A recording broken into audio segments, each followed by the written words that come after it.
So Tom, what brings you here on a Sunday night? Good to see you, man. Hey, good to see you guys. I was just curious if you were still talking about the mic drop conversation. Oh yeah. As a matter of fact, I don't think this is even remotely resolved yet on who was in the right. So I think there's much more. I think there's more. I think there's more a case. There's a case to be made here. So I'm not. All they wanted. So we can enjoy drama. I mean, like 3/4 of their forces were destroyed in the retaking of this hill giant fortress. I feel like they were sort of asked them to do it. Well, they chose a path of vengeance. Do we need to have like a war crimes court to determine the line? Absolutely. Not presided over by the DM. No, we would need another. We're gonna let the orcs do that. Yeah, let the orcs do it. good morning, Worm, Your Honor. Maybe Doug can do it. Who would be better to judge these sort of things than somebody who has all of the information, not just the player's information, but the information about the DM's information? I think I'm the only real choice for judge in this regard. Yep. I'm actually not worried about my alignment, so I'm only speaking for my fellows who are very concerned with them about this. So just to recap, we're dropping Mike and not speaking of it again, right? Oh no. That's the way it's supposed to work. Mike's on mute, so I don't know if he's listening even. I said that's what I would do. I've been pushing them towards that decision for a long time. I'm just surprised that they're only now coming to it. Right. You lead a horse to water. And if you think the conversation is going to be dropped, you were not a part of the weight of Roman coin conversation that went on via email for 37 emails. You heard about that? 2 weeks. I don't know that that's 100% resolved either, to be honest. Dropping conversation, not less a strong suit. Hey, Les, can we argue about that in our game as well? Because Sure. I feel like people are saying in our game that coin is super heavy, and the stuff I'm finding online does not back that up. So I'm just very curious about. You're already on the wrong side of the argument, pal. You're already losing. According to Les, a gold piece weighs as much as a horse. If you want to steal any more than that, it's a little iffy. It was all came down to the idea of unification of universal size of coins versus universal mass of coins. And once you bring in metal density into that whole question, I mean, it's a tomato discussion. Right. Gold purity. Exactly. We didn't even get into shaving. How well the coins are worn. That'll take off some of your gold weight right there. True. That's very true. Yeah. That was talked about, Tom. Yeah. Oh, everything. It was involved. It became 2 weeks of emails that made you question your will to live. Yeah. That's what it ended up being. All right. Well, I would bring it up in our game then. It's been bothering me that like once we get like 1,000 gold pieces, it's like, oh, you're gonna need a horse for that. It's like, really? I think that's a few hundred pounds, like 50 pounds, 60 pounds, but whatever. It all comes down to density. Yeah, Les is not on your side. Run. No, yeah. No, you're right. That's why I haven't brought it up yet in the game. So thought I'd include another game with that talk. That's why we're so interested in trying to get a sky whale. We want to be able to take some money out of here. Yeah. I don't know that that's gonna. I mean, I don't think they can carry the air capacity of a sky whale. 5 gold coins. The air whale's going to happen.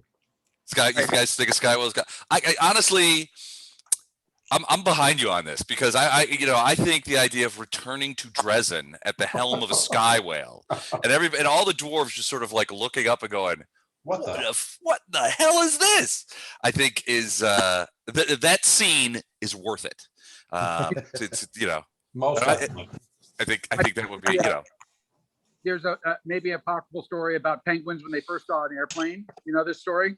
That the airplane flew over the penguins, and all the penguins just looked up and looked up and looked up, and all at once they all flopped on their backs because they'd never seen a plane before. But maybe the dwarves wouldn't do that. They're too smart. I don't know. I don't know. They're dwarves. You've seen the average dwarf, yeah. I mean, Right. I can see him, a bunch of heavy infantry just falling on their backs. Help me up! I'm just kind of wanted to check in and see if the debate was still hotly debated. Personal victory for you, I think. All right. Thanks. Good. All right. Good night. See you, Tom. Have a good one, man.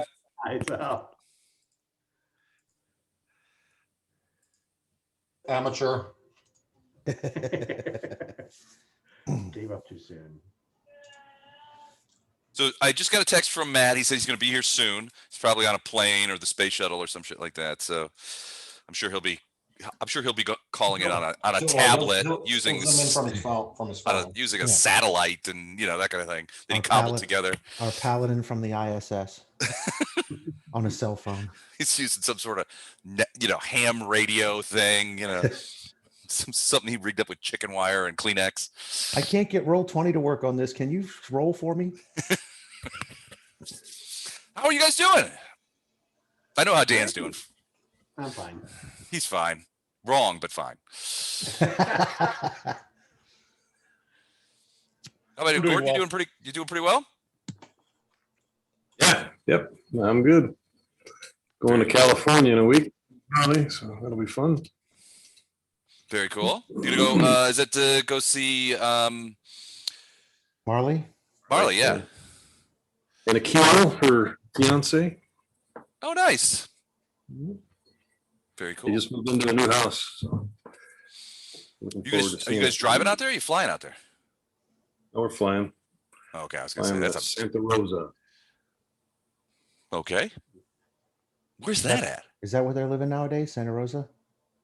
No, they're in Heldsburg, but it's like 20 minutes from Santa Rosa. Gotcha. Where is it? Is it Northern California? Yeah, it's northeast of San Francisco, like an hour and 20 minutes, something like that. Oh, Hour and okay. So Very cool. Sonoma country, the grape world.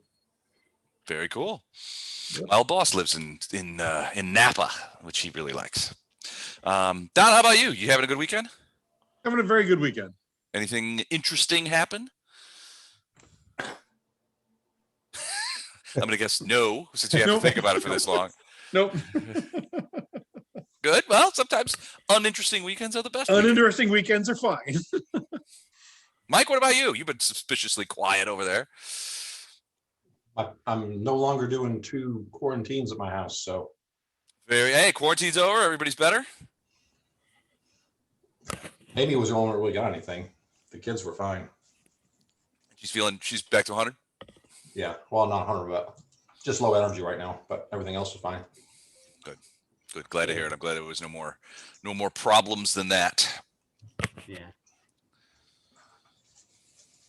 So did you guys read the initial email blurb about tonight's game? Yeah, about the meeting. Yep. So you're sweet at the Worm Empire. The air is redolent with anticipation. The blood and viscera of Monago's house may be gone now, washed away in the strangely purplish water emitted in skin-numbing pressure and sterilizing heat from the worm's glorious hotel showers. But the memories of that place will live on far longer than the filth. So very far have these men and women come, and by these men and women, I mean you guys. Once tourists in a city destroyed, now forces of immense power call on them for aid. Or is this some new game of the demigods played on a chessboard with no squares, and these primes are but pawns? There is only one way to learn the truth, to see it through to the end. And today that means facing a demon lord in her own palace to bring her bad news, defend the actions that flaunted her only rule, and convince her to side with good. The calling card on the parlor table glows and shakes. Flashheart, the closest, answers, "Hello, Lord Flashheart," the receptionist says at the front. "This is the front desk.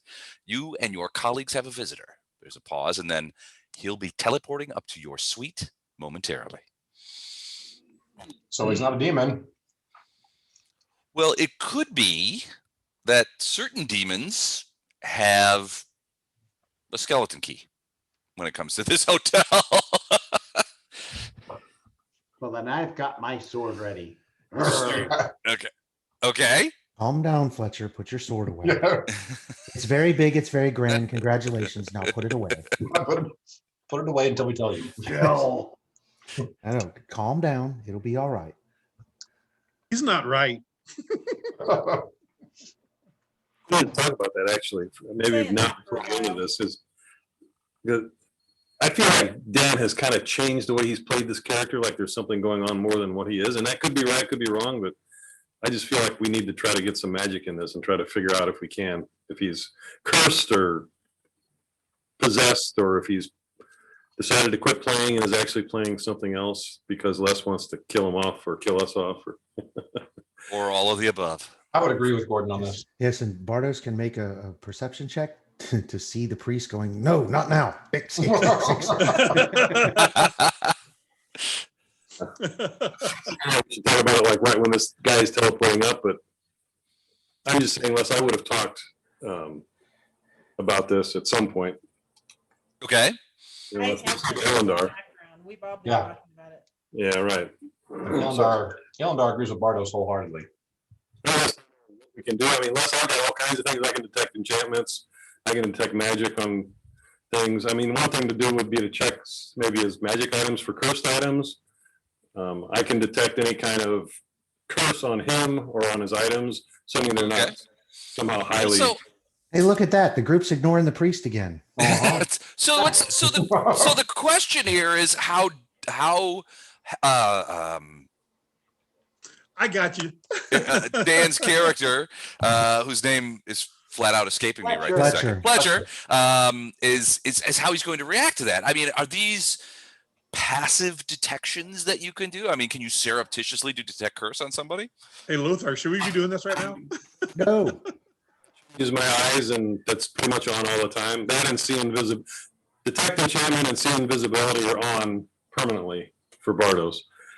So it's something that he just naturally detects. Okay. So I mean, Fletcher would know maybe that Bartos is looking at things, but he's always looking at things now that way. So I don't know that he would necessarily know what I was doing. Gotcha. Okay. Magic, right? I'm sorry.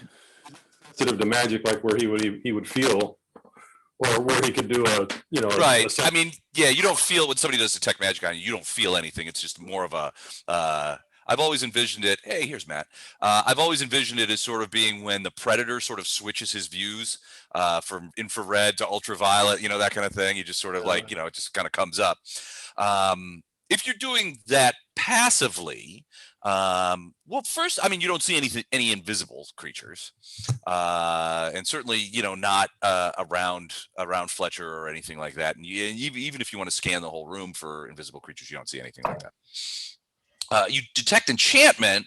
Well, he's got a bunch. I mean, you get the usual suspects. He's got a bunch of magic items on him, and you can see the enchantments associated with those. And he has magic items? Lots of them. Otto found out. Way more than you got. What sword? He didn't have a sword. What sword? So the charm or compulsion subschool glow with a scarlet or emerald hue that's one of the things that the spell says. On detect enchantment? Yeah. This microphone's a mess, isn't it, Mike? Yeah, I mean, is everyone else hearing static when Gordo speaks? Yeah, he's feeding back pretty hard. Like the gain is way up. Then yeah, it's like the gain's turned up too loud.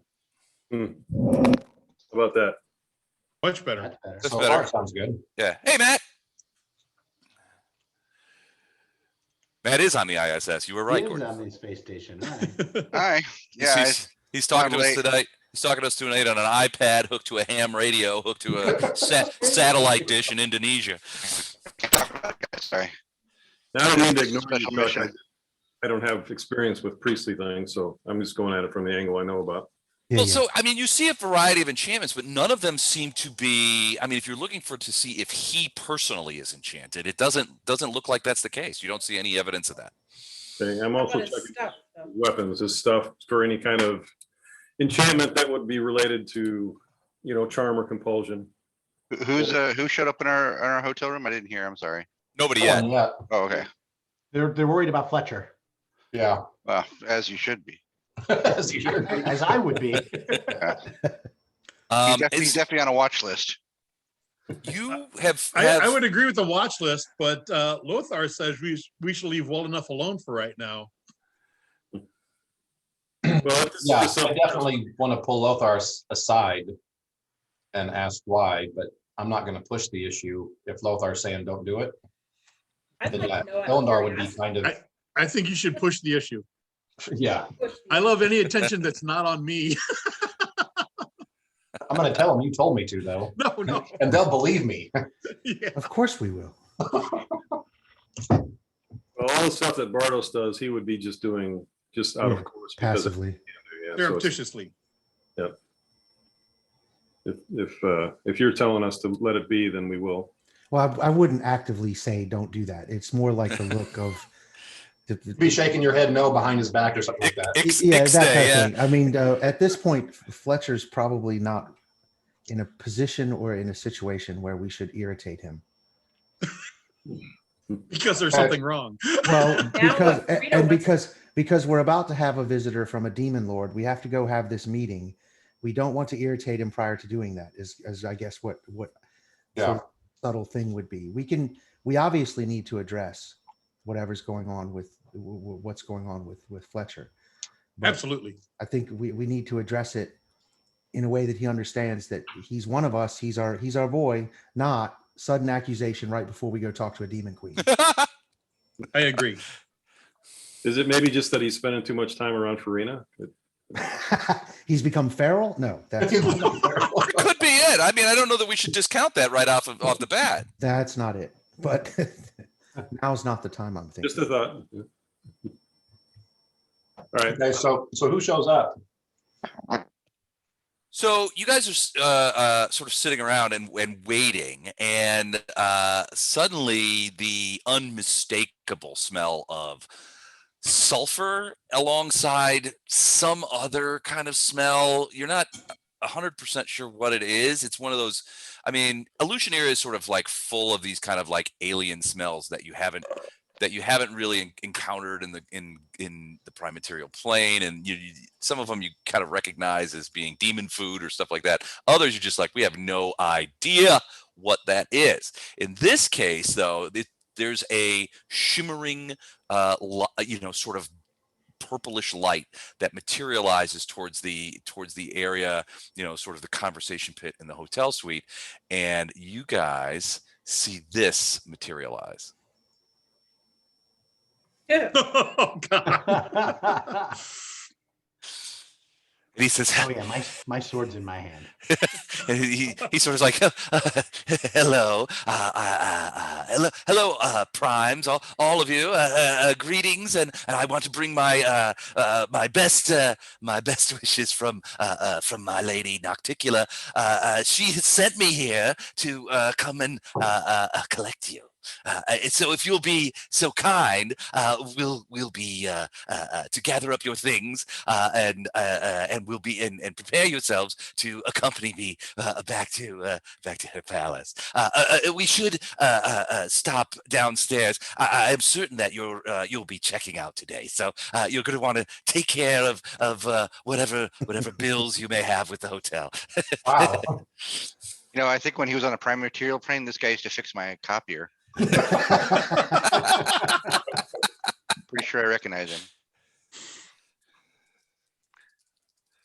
Why would we be checking out of the old hotel? I was busy I had a hot poker. I was about to jab myself into the nose to be nose blind after all we smelled in Monago's house, but now I've decided to put that down and converse with this guy. Why would we want to be checking out? And I'm sorry, your name is? My name, you could call me. I don't have a name in the traditional Bill. sense. You could call me emissary. I work for my lady and have for many centuries, and as a sort of a way that she interacts with the people of the city, especially those who are not demonic, or people that she's be polite with. As for your question, I think that you might be right. When before I came into Milady's service, I was a copier technician, and I did quite a bit of that. I could see the stains on your hands and fingers there. So as far as the bill, call you M. Emma's fine. Okay. All right. As far as the bill, Oh, the bill. Of course, I forgot. I forgot. Usually, so I've done. I've collected various creatures and sentients and personages and demons and whatnot for my lady on it must be hundreds of occasions. And I can tell you with absolute certainty that after meeting with my lady, none of them returned to their hotels. So question two. It just seems. Yeah, M. Totally, prudence is good, but let's talk safe passage. Do we have any guarantees of safe passage to the lady? And I can guarantee you that I will bring you into her presence. Beyond that, I mean, it's really up to you, isn't it? I mean, I wouldn't know any of that. My job is simply to collect those people and entities that my lady wishes to speak with, and bring them to her palace. Otherwise, it's such a lengthy distance to go, and there's all the various elements of security. This is much more convenient. I would just say for the group here that after we put down Monago, Flashheart seems to be much more jovial and at peace than normally he is. So, because that was a big stain on the Iomede's ledger there that he wanted to cleanse. So that's true. So he feels pretty jovial, and he doesn't mind if it's his day to die. He's ready to go. But I can't speak for the group. Okay, we'll go down, settle up. We'll tell them to hold our rooms because we believe we're coming back, and then we'll go with. That would be most uncommon. Hey, Yardley, is Yardley around? No, Yardley is not around. All right, I'll leave a note for Yardley. That is. Yeah. And just to be clear, I should not be killing this guy. You should not be killing anyone No, let's not. Until we say I don't really do that, but I thought I'd show you my message.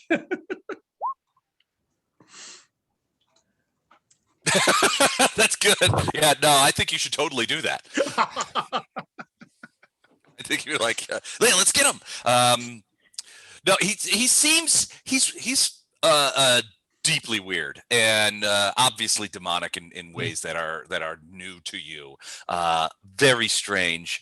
He has this weird sort of giggle that he does at the end of sentences that is just I mean, it sets your teeth on edge. But he doesn't look like he has any weapons on him, and he seems, I don't know, genuine. He's here to take us to the person we've been wanting to see. That's true. So we're gonna settle up. We're gonna go see her. All right, fair. Let's see. We can settle up. I'll keep busy. Like, so, Em, tell us about your manga collection because I know you have one. Don't even. Oh, I haven't looked at a manga since I left the prime material plane and took up my new career after all the copiers. I got you dialed in there, Em. Did Gatto just say we should go settle up and go? Yep. He didn't suggest that we should go without paying, and if we die, we never have to pay. Yeah, exactly. My influence on Gatto is starting to yield fruit. This is I'm a much kinder, gentler, more lawful person now because I've been hanging out with you guys. So this I almost didn't laugh. Hold on, that one just everybody was just like, Yeah. I gotta tweet that. I'm a kinder, much more lawful person due to hanging out with you guys. Yeah. Next one is You have to follow that up with the I almost didn't laugh. Yeah, I almost didn't laugh. I rolled a disbelief. So Gatto, I guess you're gonna go down to the bill. So you get to the front desk, and of course the reception is there, the same reception. Wait. Did you guys give me cash to settle up? Because I'm not paying for it. No, you said you were settling up. You're taking care of it. It's your good deed. Put it on. Yeah. All hail Erastil. Gatto is seeing the light. You can put it on your Alushinyrra Express card. Yeah. Okay. This card says Monago on it. Are you sure this is your card? It says I need to see. It says, and he checks the back. I need to see your ID. It says here, check ID. You don't need to see my ID. All right. So how much is the bill? According to my calculations, you guys have been in this room for 11 days. There's lodging costs. I can give you an itemized restaurant cost, bar, various room Yardley charges, costs. miscellaneous services. The total for the 11 days comes to 5,043 gold pieces and a half. Ouch. Jeez. Ouch. Thank you for taking just care call of it that, an Gato. understand this. What do we This just is call it? extortion. We just call it an even 50-43. I think you know, for our cost benefit, we made 300,000 for that 5,000. I think it works out. Okay. All right. Well, I mean, you know, this is an expensive city. It's like going to San Francisco. Yeah. Thank you for guys, taking care of that, Gato. You guys took all your meals in your room. There was drinks, miscellaneous services, room charge, cleanup. Don't forget to tip your cleanup people too. Yeah, the Yardley poop stains are going to be hard to all, get all out the for stuff Yardley stole. Yeah. all the vodka. The mini then- bar was the emptied mini- every time he showed up. Every day, yeah, the mini bar just vaporizes. Yeah, all the So, yeah, demonic loofahs I use to try to scrub the madness off my and the evil off me. So yeah, 50-43 plus any tips that you want to leave for the staff and everything. That's usually 20 to 30%. It's not itemized on the bill. Obviously, it's up to you guys. And then, you know, obviously we're very glad that you stayed with us here at the Worm Empire, and it is our sincere hope that if you ever find your way back to Alushinyrra, that you come stay with us again. Ilindar, your clan paid for this, right? Your house, right? Sure. On the Drow Express. How much is it? It's called 6,000 with tip. 50-43. That wipes out a decent portion of the party booty, but I can do that. Okay. And you know, it's considered appropriate to tip your wait staff and your, you know, all the cleanup people. I mean, Yardley did pretty much shit behind that couch like 40 times. 5,200 even. 200. I'll go up to $6,000 and that's it. There you go. That's, We might have to come back here again. You never know. So it's a little shy of 20, but it's certainly they figure it this way. You guys are primes. You don't know what you're doing. Yeah. You know, they'll Let overlook them it. think that. Yeah. What's all these adult video charges here? Those are supposed to be on the bill. damn that paladin. Iomade, I swear. I swear. I was an accident. It was research. I was just flipping channels and it was there, and I guess they charged us. Yeah. So if you guys want, babes. I can send the bill over if you want to look at it. But it's I've tallied it, so you can trust me. So $6,000. You guys gonna go ahead and take care of that? Yeah. Yep. Thank you, Ilindar. Yeah. It's all of our money. Well, I was going to say that was party booty. So Yeah, That was that's party right. booty, Not which is mine. what it should have been. as it should have been. Flashheart takes it as a moment of personal growth when he skips over Gato and goes right to the Drow to ask him to you know, trust him with taking care of things. All right. So bill paid. You guys go. This guy meets in. So one of the things I think Mike pointed out, this guy is very much a demon and seems to be perfectly comfortable going in and out of the Worm Empire. So you have to figure that when it's Nocticula's something. emissary, Yeah. she probably, you know, she certainly doesn't Belisarius certainly doesn't outrank Nocticula in this town. So there must be a certain demons have their hands stamped. Now Yeah. we've paid up and been generous. I'm going to send a little note to Belisarius just saying, if we need to make a hasty retreat from town, does he have any suggestions? You know, leave the note for him or try to see him before you leave the hotel because Okay. emissary seems kind of he seems to be getting a little impatient. I don't like to keep my lady waiting, and she did dispatch me to come fetch you forthwith. So Okay, we're not going to even make a hasty retreat because how can you make a hasty retreat with the sky whale? Like that's true. that It's is more the of a only way we're leaving here. So. It's more of a leisurely retreat when you have a Yes. sky. But that's how it's going to happen. There they go. And they're still going. Yeah. Yeah. And, They're still going. and It's gonna be like the we're it's gonna be like the OJ and the Bronco chase, you know. Like, pretty much exactly. It's like it's like that guy is getting run over by the steamroller in oh yeah, Austin Powers. You know, and he's there for like 10 minutes. In a younger unmarried life, I watched the director's cut of that, and there's a like a whole set of clips of all the guys that Flash or all the guys that Austin Powers kills going to see their wives of all the like the henchmen's wives. They go, oh yeah, he was always, you know, I forget what the steamroller joke was, but yeah, he was always so slow, Bob.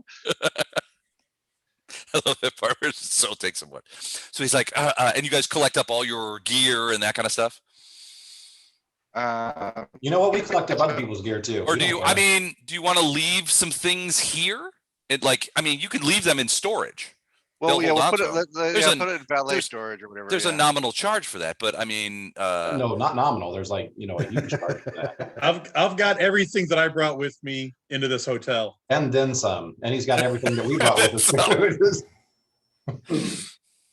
Yeah, what did you have that mule train, Gatto? I don't remember. I've been a very good boy, haven't I, Ned? Haven't I, Ned? Oh yes, he's been very good. I tell you, you know, he and I've been hanging out quite a bit now. That's all right. And he's just. That's enough, Ned. That's all right. We got it. Okay, sorry. Okay, so you see that armadillo sort of settling in on Gatto's head a little more. It's like, all right, sorry. I know I tend to talk a little bit more than I should. We'll talk more later, Ned. Just you and I. Lothar's making notes to have a conversation with the armadillo while Gatto's asleep. Oh, I forgot about Ned. Almost got a spit take at a Don. All right, humans. If everyone's ready, if you'll just grab my hands and link up. Really? Got it. Hey, not holding his hand. I take his hand first.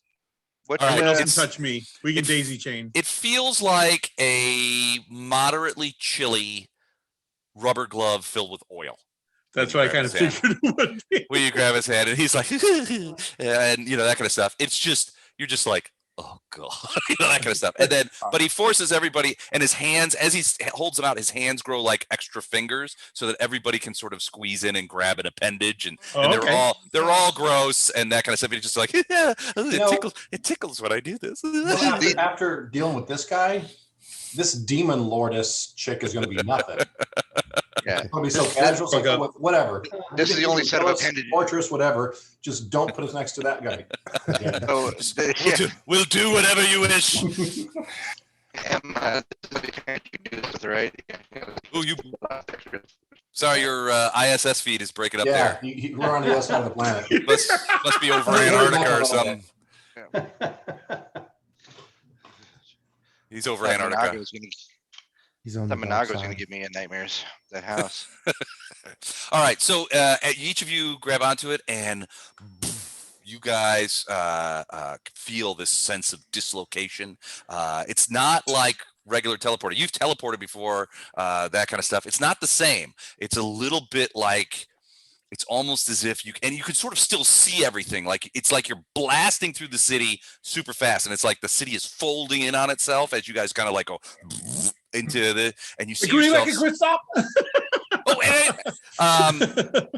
And you guys see yourselves just sort of, and it's like right towards the palace, and you end up. God, I hope this works. You end up. You black out for a minute, and you end up getting woke by the smell of salt spray. I yell, "Don't touch me there." And you hear a voice that may be the most beautiful voice that you've ever heard say, I'm pleased that you came to join me. I have many questions. Okay. And one of those questions is why you can't see anything. Pick me. Hold on, I know. Oh, now I know. Hold on a second. Wait, let me see. Okay. Fog of War? Well, yeah. I was trying to convert over to the usual dynamic lighting, and of course it doesn't work for crap. So how about now? There we go. I can see everything now. Too much. Hold on a sec. Wait, there's this little black dot we didn't see. Well, this is, hold on. Oh, I know what I got to do. I got to do that first. It's funny that you made a map out of this, because this is usually for combat. Mm-hmm. And there is absolutely no way. No way we're going to fight anything in here. So you guys find yourself sort of standing on this balcony. Behind you, you can hear waves, the smell of the ocean, the sounds of waves crashing up against this. Your eyes sort of begin to acclimatize to the sun, the gray sun of Alushinyrra. And you find that you guys are sort of on this big balcony. I normally would be ready to read the flavor text here, but in this case, I wasn't because of the. Is there a reason this is a black circle? Yes, and I will get to that. Good enough. Yep. I'll tell you what that is. So, hold on a sec. I jump in it. When I get here, I'm texting Arushale and just saying, talking with Nocticula, catch you later, hun. So, basically, you guys find yourself in essentially a throne hall. There's a couple of big statues here that you can see, and there's a huge fountain here, which you, by the smell of it, probably draws water up from the sea. And over here is a large sort of dais / throne, and on it, well, the reality is that it must be Nocticula. This is her palace. This is her throne. But each of you see her differently. Oh. So I'm just going to start sharing these with you. So Gatto, we're going to do you first. This is how Gatto sees Nocticula. Okay. So Gatto, she's you as you look at her, you see that she is not only is she beautiful, but she's also steeped in lore and knowledge. And this appeals to you. She is more than anything like a demon of business. She's a businesswoman, and as somebody who, from your modest caravan guard upbringing to now a businessman in Alushinyrra, you're incredibly attracted to this. To the point where you can tell that she's savvy, she's smart, she's a great businesswoman. You're within two seconds of saying, I want to be your apprentice. Take me into your service so that I can learn from you. But that's how you see Nocticula. Are you kidding? Gatto's like that to pretty much every demon down here. I was going to say, that's this is nothing new. Fletcher? Ooh. Maybe we'll do you next. Are you swinging your sword? Not yet, but it's okay. Definitely in my hands. Well, away. And we're telling you to put it away now. You don't have to tell him, because Fletcher, this is how you see Nocticula. Oof. She is still hot. She is steeped and in evil, and you can tell that she is absolutely so much more powerful than you that you're sort of taken aback, and you're like, what am I doing? I've got my sword in my hand. Holy shit, and you immediately put it away without even thinking about it. She looks at you, and you're like, your first thought is the carnage that this woman could wreak in battle, and you're at the same time you're sort of disgusted, but you're also incredibly attracted to the idea that she is so powerful that she represents a force of nature, the likes of which you have never seen before and probably never will again. And you're just so stunned by it that you immediately, all thoughts of fighting her just flee from your head. And there's no possible way that you could ever attack her. In fact, your thought is that if she was the general of a great chaos army, you would be sorely tempted not to join as one of her lieutenants and take up a cadre in her service. Okie doke. Right. Bardos, this is how you see Nocticula. You're gonna show a picture of C3PO, aren't you? Kind of. Hot C3PO. So Bardos, this is how you see her. You see her as the perfect android woman. She is the ultimate. You have been learning much more about your nature and the idea that you're different from these sort of organic people, these creatures that you've palled around with. But she is the ultimate combination of the humanity that you sort of mimic and the machine that you are that gives you your powers. You know that the power you have sort of separates you from the rest of your friends, even though you do consider them your friends. But you realize that she is like the ultimate, the pinnacle of this melding of man and machine that you are. And you think of yourself, it's like I barely register on that continuum. I'm a poorly made clay figure compared to this incredible blending of machinery and inorganic and organic material. You're shocked by this. She's your kind, yet the pinnacle of your kind. That's how Bardos sees her. Farina, you see her like this. So Farina, when you look at her, she's like you. You can tell that she is a creature of the woodland. She is, she's a fae, the darkest of fae. And surely, and you are frightened of her, but yet you feel like that she is sort of, in a weird way, like one of your tribe. At that moment, Otto begins purring and pads over to the throne and sits next to her and puts his chin on her lap, and she sort of like pets his head and scratches his ears, and she's like, and you can hear her say, Otto, I have waited for you to come to me. And he just, the purring just sort of like, Farina, you could hear him. It's like, it's like he's forgotten you. He's just walked over to her, and she's just giving him sort of these scritches behind the ear. And so when you see this, you sort of waver between fear of what is obviously an incredibly powerful Fey wizard, and jealousy that she was able to sort of take Otto away in an instant. I'm digging this. Here's how Fletcher sees her. Oh, I'm sorry, how Ilendar sees her. Oops, sorry. I have to actually show you. Otherwise, it doesn't work. Otherwise, it doesn't work. Ilendar.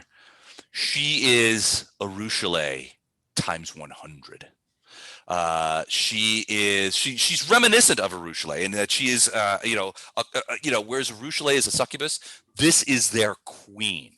She's her beauty is almost. You're just like, I need to sit down just looking at her, how pretty she is. And she reminds you in many ways of Arushale, and you have tasted those forbidden pleasures, haven't you, Ilendar?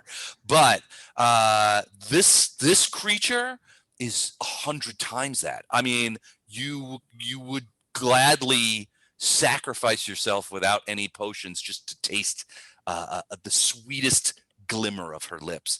You know that your presence here, there's a part of the back of your head going, what would Arushale think about this if you were to do this? And you're just like, Arusha who? What?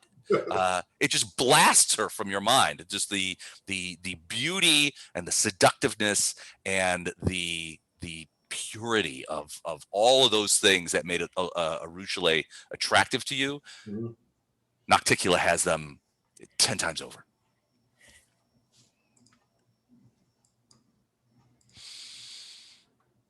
And then Flashheart. Finally, we'll do Flashheart and Lothar. So Flashheart, this is how you see her. And it's everything you can do to keep from going over to her. She is Anime. She's but she's everything you've ever sought, and all the craziest parts of your brain, which is several, are gibbering right now. And you could all of a sudden you could as you're looking on her and she looks at you, and you can hear in your mind is like, Flashheart, I've waited for you for a long time. And all of a sudden, that totem thing that Queen Galfrey gave you, or that guy gave you, to sort of like when your alignments might be in jeopardy. That thing's going off like a howitzer right now. It's but you're just like, shut up. But this creature, I mean, she exhibits everything that you prize, and you're just like, Iomade who? I don't remember any of that, that kind of stuff. But yeah, she hits you in all the places that you're weak. Both of them. She's everything. She's everything that you ever wanted in a woman, and everything you ever wanted in a deity. She's like Iomade, but not Iomade. She's Iomade and Ariel and not Ariel, and she's a warrior queen, but also beautiful and alluring all at the same time. This is a queen that you would throw in your lot with, just to hope to become one of her champions. And then finally, Lothar. How Lothar sees Nocticula. This will be telling.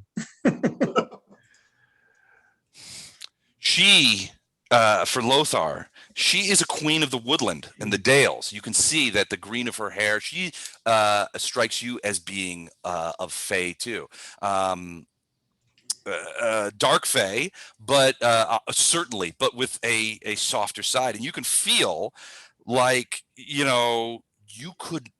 The feeling that you get is that, if only she would give you the opportunity, you could make her see the wisdom, not only of what you've been doing and what you and your friends have been doing, but of, joining you, partnering with you to make these things happen. Erastil, if only you could tell her about what you've done and what you've seen, she would understand where you guys are coming from, and you could explain to her that that Erastil will help her and bring her all the things she needs, and you could be the conduit of that.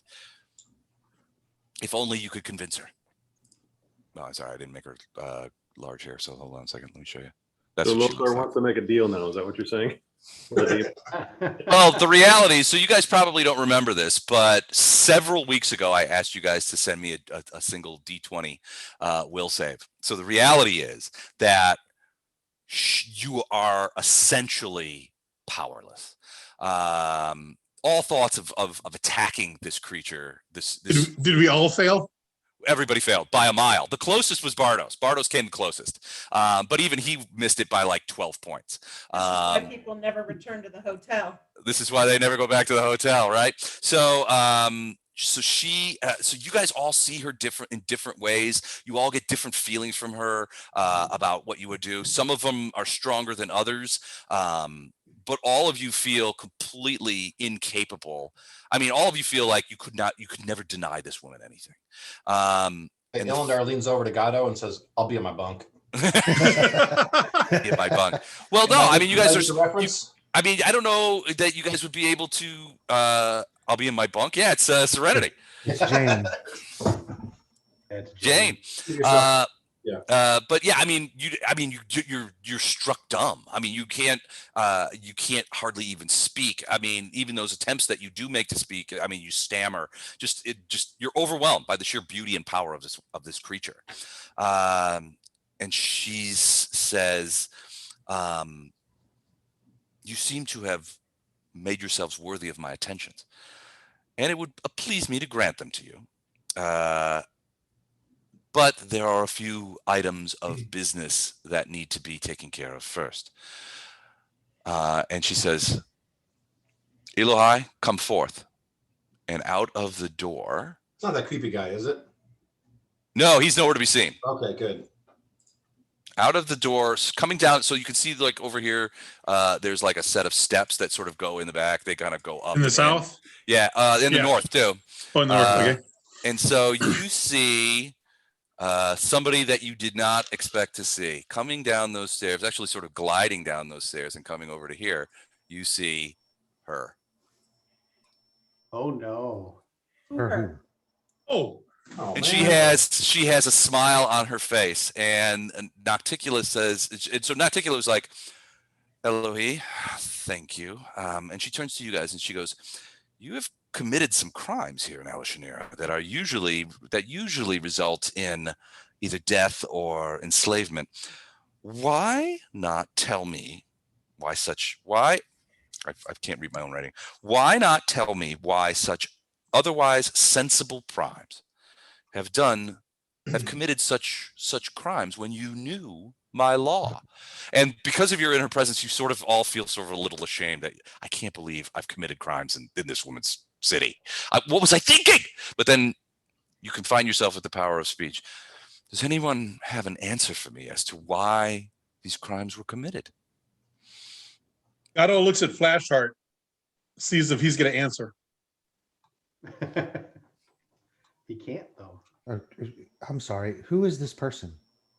And this is not out loud, obviously. I yeah. mean, for me, I don't remember who this character. Oh, this She's is the the vampire that was in charge of the slave guild we attacked. Red Lands. She was in charge of Red Lands Consortium. That's the only one in that building that survived. Ah, okay. Yeah, that's right. She got away. None of us saw her. Matter of fact, I think Storm. Yeah, no, this was the and one maybe got Otto it. was the only people that saw. Actually, Gato saw her. Gato saw her. Storm saw her because Storm attacked once. But yeah, most of us hadn't seen her. Well, you guys don't. When you guys Put don't. an arrow in her. When you guys don't immediately speak up, Nocticula goes, Elohi, remind me of the charges against them. And so she sort of smiles. She sort of looks over at you and smiles and said, these primes broke into my warehouse and my office. They murdered my servants and all of our staff. They stole well over 100 slaves and looted to an extent our vault to the tune of approximately 700,000 gold pieces. Is this true? Nocticula says to you. Whoever in general. So now, do we actually have the ability to answer, or are we all still You just do. enthralled? No, you do. You're talking, Matt. I don't think you're, Matt, I don't think you're. But consider yourselves to be under a zone of truth. Yeah, definitely not working, Mike or Matt. Yeah, I can't hear you, buddy. I can see your lips moving, which means he's lying. Like a politician. Can't hear you, buddy. Not muted, but we're not hearing you. Flashheart is noped out of here. He's taking service with Nocticula. Right. So it was the boobs. I don't know if it's step forward, do whatever, but I will tell her that what Redlands claims was their property was not. It was wrongfully taken. It didn't belong to them, and we took it back. The destruction of the people at the warehouse was a means to get the property that they should have never had and take it back. And the taking of the money was pretty much just punishment for their actions. Indeed. Well, that is tantamount to a confession. When you say that this property wasn't the rightful ownership of Redlands Consortium, in what sense do you mean? Is that this property belonged to you or your friends? Can anybody hear me now? Yes, there we he hear is. you now. Okay. No, the property belonged to Erastil. Rastal. And he wanted it back. Just to clarify, if we're getting into the specifics, did we have any? I don't believe we had. We never took 100 slaves, did we? No, And we definitely did take freedom. We freed a bunch of people. But, okay, and what about 700,000 in gold pieces? I thought we were like 300,000 or 400,000. well, obviously she's lying, and it has inflated the numbers. But yeah, it does. Well, That does. or doesn't one really of matter. us is lying. Looking at you, Gato. The point is to respond and say no, we only stole 300,000 would be a confession. Yes. So the only angle I can see here to play, at least for this particular sect, is that the property that we took from them belonged to Erastil because it was a priest of Erastil. Hey, my sister keeps calling. I'm gonna have to go on mute for a second, okay? Okay. Yeah, the other thing, and I don't remember who was carrying it, but one of us is still carrying a handful of that ore that we got from the vault. Yeah, the whole reason that we're here is that we want Yeah, to get her attention and talk to her about what we want to do. So, I mean, inside the Red Consortium's vault, we found this stuff, and one of us is carrying a bag with some of that stuff in Right, it. but it's not me. So the only thing the priest can really speak to is Well, that whoever it is, it's either Ilindar or Gatto or probably actually one of those two yeah. would come forward and say, and this was inside the vault as well, which it's probably inside the bag of holding. My mistress. Gatto steps up. What my friends are neglecting to say is why we originally came to the plane, and what we discovered while we were here. You had forbid. Before you go on, does this have any bearing on the charges being leveled against you by the Lady Elohai, who CEO of Redland? Yes, it does. Allow me to clear when it's my turn. I'll be happy to clarify. Oh, I'll let you go. Yeah, I want to hear it. Let him go. Let him go. How goofy can I be under her gaze? You have to be truthful. You have to. I will be yes. absolutely truthful. So you have to be truthful. You I can't. want to know how goofy, how schoolboy goofy am I under her spell?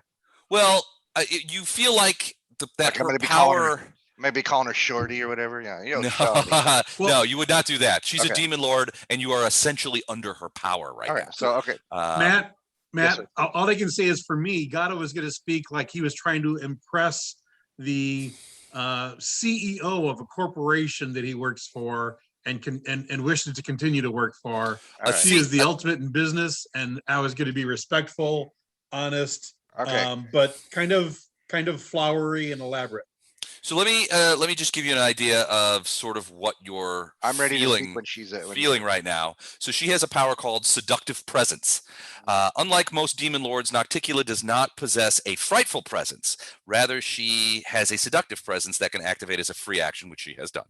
Whenever she speaks or uses a spell-like ability, anyone within 180 feet who fails a fortitude save, and the DC there was 43, by the way, loses any immunity to mind-affecting effects, charms, compulsions, and becomes fascinated by Nocticula for a period of time. The creature affected by the mind-affecting effect while within this aura remains affected even after leaving Nocticula's presence.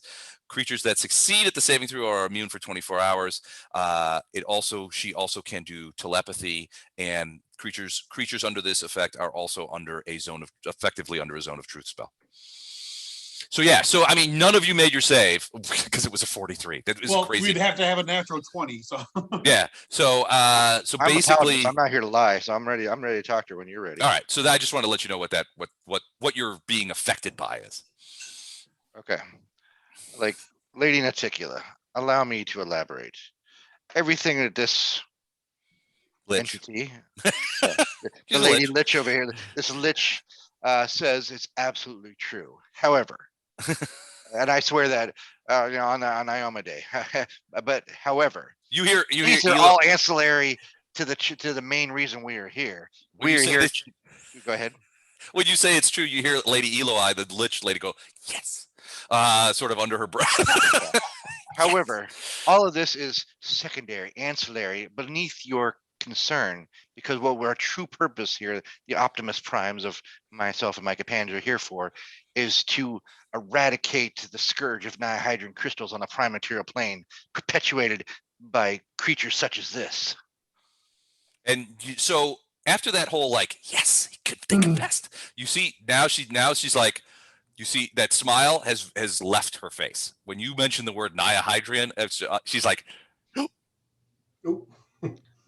So now she's looking and she's like, we took reparations for our expenses here on this plane from this personage's warehouse, but what we didn't take was the ore of nihydran crystal that clearly clearly implicated her and her minions in a much larger crime than what we have committed in your city, my lady. Do you have any evidence to these? My hair is blowing really beautiful as I said. Do you have? Yeah, it's the ocean breezes are taking it away. Yeah. Do you have any evidence to verify these claims? She says with a smirk. Yeah, whoever's got it. It's With either a sly a portable smile. hole or We've it's got it. Gatto or it's Illinois. Gatto Yeah. steps up again. Yeah. My companion So no here, matter where it was, Gatto took- now has it. my companion here, Well, there's also one piece you didn't know that I had held on to for everyone because I didn't trust the people who had it originally. I don't know. As I just said, everything I say is that I'm telling 100% the truth. So anything else that's lies or I bring out is not mine. I bring out a small container with some of the crystals in it. Okay. These were recovered from her vault. You see Nocticula's hand reach out, and the crystals, the satchel of crystals lifts out of your hand and flies to her. And she peels them open, takes one, and you're pretty sure you see her swallow it. This was found on the prime material plane when we followed her this way. And I have a vial of the refined. Oh, from the box? Yeah, the Yeah. Nihydrian potion. She reaches out in that, and that lifts off out of the box and floats over to her as well. And she opens that up. You see her kind of like, And also, and these go ahead. I say, my lady, our work here is but half done. We have been backtracking from the first samples we found on our plane to their laboratory they kept on the plane, which we have then destroyed, come through their portal, and killing everyone that has any sort of knowledge of this. And I name whatever demon that was their lab leader. I can't remember his name at the moment, destroying his notes. And now we've backtracked it to her warehouse. But now our true purpose is to find the source, which we know that there's one or more mines. They're using many of these slaves, her so-called merchandise, to mine for her and her competitors, whoever that is, which I believe is the what are those guys, the evil paladin guys that I always hate? Oh, the Baphometians? Yes, and they're in league with Baphomet deeply. It is at this point that I will also turn over any records that we have discovered and held on to. Okay.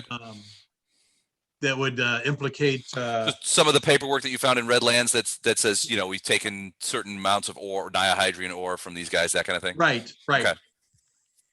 So she floats those over to herself and looks at those. And Eloy, the Lich, begins to say, she's like, Milady Nocticula. And oh yeah, she doesn't like this at all. You see Nocticula go like one of these. And not only, she just sort of flips her hand over, and you look back over at the Lich, and her mouth has disappeared. So nice. So her mouth is gone. It's just skin now. So, and Nocticula flips through this. She goes, I bow very deeply and back up to where I was. So Nocticula looks through these materials, and then she looks over at Lady Eloy, and she brings back her mouth and says, Lady Eloy, this does seem to provide some significant evidence. Is it true? Is it true that you have been consorting and working with an operation that is mining Nihydrian crystals on my plane that I have specifically told not to have done? And she says it a lot better than I just did because I'm trying to ad-lib it. Girl, I'm giggling. I'm giddy. And Eloy is like, that kind of stuff. And so she's like, she does that thing again and makes her mouth disappear again. Full on Freddy Krueger's. This I always remember from Mr. Anderson, and when Mr. Anderson, the agent does it to Mr. Anderson. Yep. Wow. I do have a question for you, Priest of Erastil. Lothar, tell me, what use does Erastil have of slaves from my city? You mentioned that it was Erastil's property. I'm curious to know what you mean, because I am familiar with both Erastil and his minions and his servants, and I have never known them to partake in Alushinyrra's #1 commercial endeavor. Could you please explain that to me? It was a favored priest of Erastil who was taken. He wasn't participating in Alushinyrra's endeavors. A priest, you say, just a single person? Yes. Yet the Lady Eloi, who's now like kind of going, but she had mentioned that there were over 100 slaves that were taken. Is this also not true? It is not. You did not take these. My mistress. This is absolutely true. We did not take those slaves. Yeah, we didn't take any slaves. We took one. Upon the disappearance of the criminal there, I thought it necessary to support the commerce of the city, and I took it upon myself to contact an alternative slave guild and inform them of some property they might claim. So I must say that's quite commercially focused of you. Thank you, mistress. Thank you. We're all looking at got it. Like, what the what? Well, I couldn't lie, and I couldn't allow a lie to be said. So yeah, Lothar finishes the sentence in a different way. As far as I knew, there was but one that was taken and has now been returned to the service of Erastil where he belonged. And then mistress, I'm going to give a really dirty look to God. There was no time to discuss it. My mistress, can you take his mouth too? Of this. Can you take Gatto's mouth now, please? No, she's like, no, Flash Art. This I want to hear. This I want to hear. She goes, very commercially focused of you. I admire someone with the sort of business sense that you've exhibited here. Thank you, mistress. Thank you. Now then, what of understandable to retrieve a priest of Erastil? I suppose I can understand that, Lothar, and perhaps even forgive it. But what of the 700,000 in gold? Was that also not? Did that also not belong to Lady Eli? There wasn't 700,000 in gold taken. Oh, really? Was there? It seems to me that Lady Eli has brought you lies and exaggerations. However, I do want to check with Gatto before we it's not the hill I want to die on accounting. You asked me. Gatto kind of starts to step forward again. You asked me what my purpose was. My purpose specifically was to rescue the priest of Erastil and bring him back to the fold, because that's what I was charged with doing.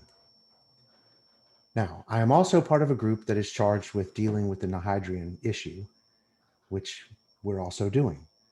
As far as the rest of it, I don't know that I have good answers for you. It seems that Gatto knows more about this. She swivels and looks at Gatto. Is there anything you would like to tell me? He keeps coming forward and then backing up and bowing. And here's another thing. It is common practice to exaggerate insurance claims as to how much was taken. I do know that our party did not take the amount that she claims. However, the competitive slavers guild may have taken some also. So between the two of us, that sum may be closer to the truth. Either way, expenses for our troubles here to continue our quest. Thank you, mistress. Your determination will be just, I'm sure. And I back up again. Is anybody thinking of the movie? What's the Independence Day, where they go to Area 51 and they're like, that's not quite accurate. That's quite accurate, sir. Yeah. There's no aliens in Area 51.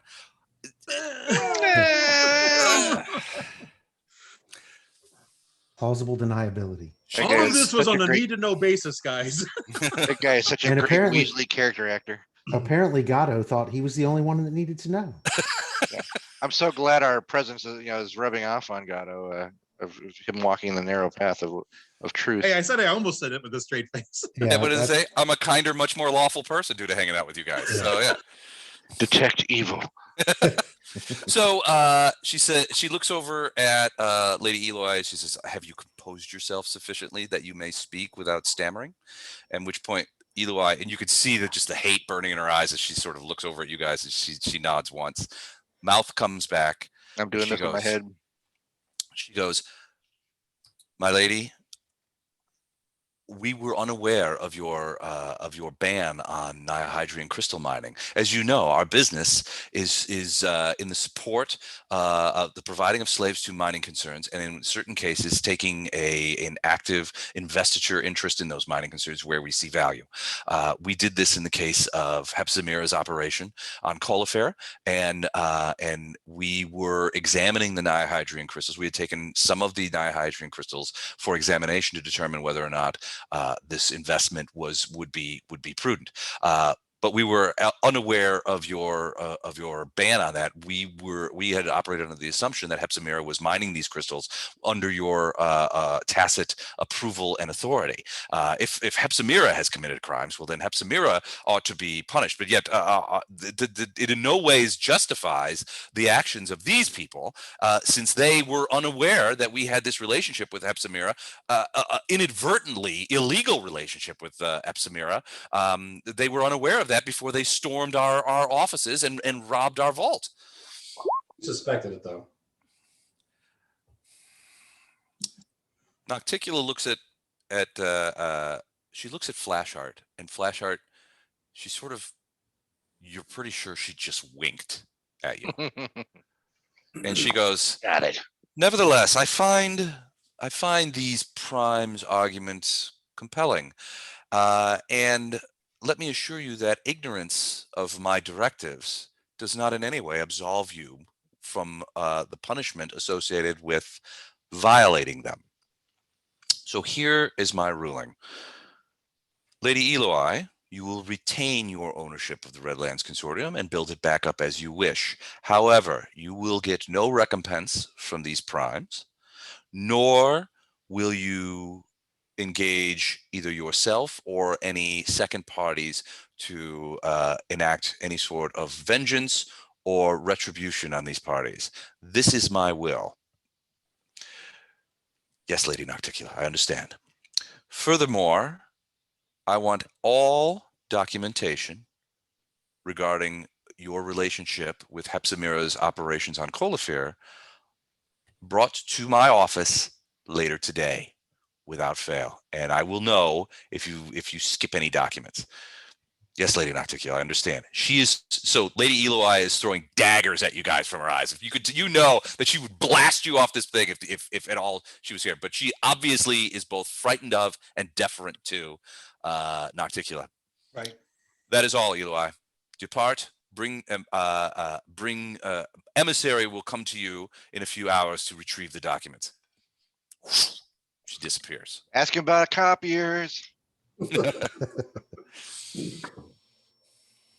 Now that that's settled, I have a small bit of business. When Saphira spoke to you, I made it clear that I would only see you and I would only discuss further forgot what I was going to say.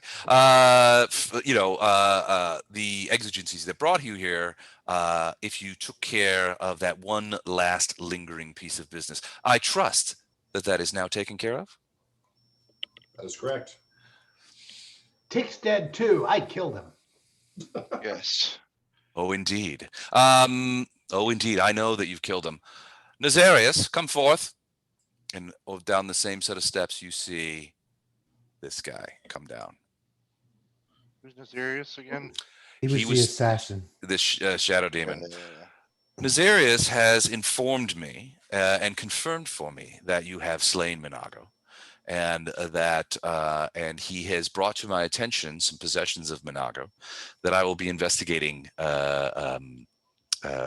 myself in good time. I'm especially interested in a book that she was in possession of that I was aware of, but had up until now allowed her to retain for purposes of my own. I just wanted you to understand that Nazarius here has been acting on my behalf, and it was I who pushed it, who prompted him to come to you, as it fit my plans. Nazarius, thank you. I appreciate your efforts in this regard. He bows, says nothing, and walks back up the stairs. Now then, Our Good thing we initial didn't double cross that guy. Yeah, good thing we kept our word on everything. Yeah. Well, Now then. most of us anyway. Hold on, Gatto may need to step forward again. You see that Don has left his chair. He's just like, I'm out. Yeah. The Peace. Nocticula dismissed him into ashes.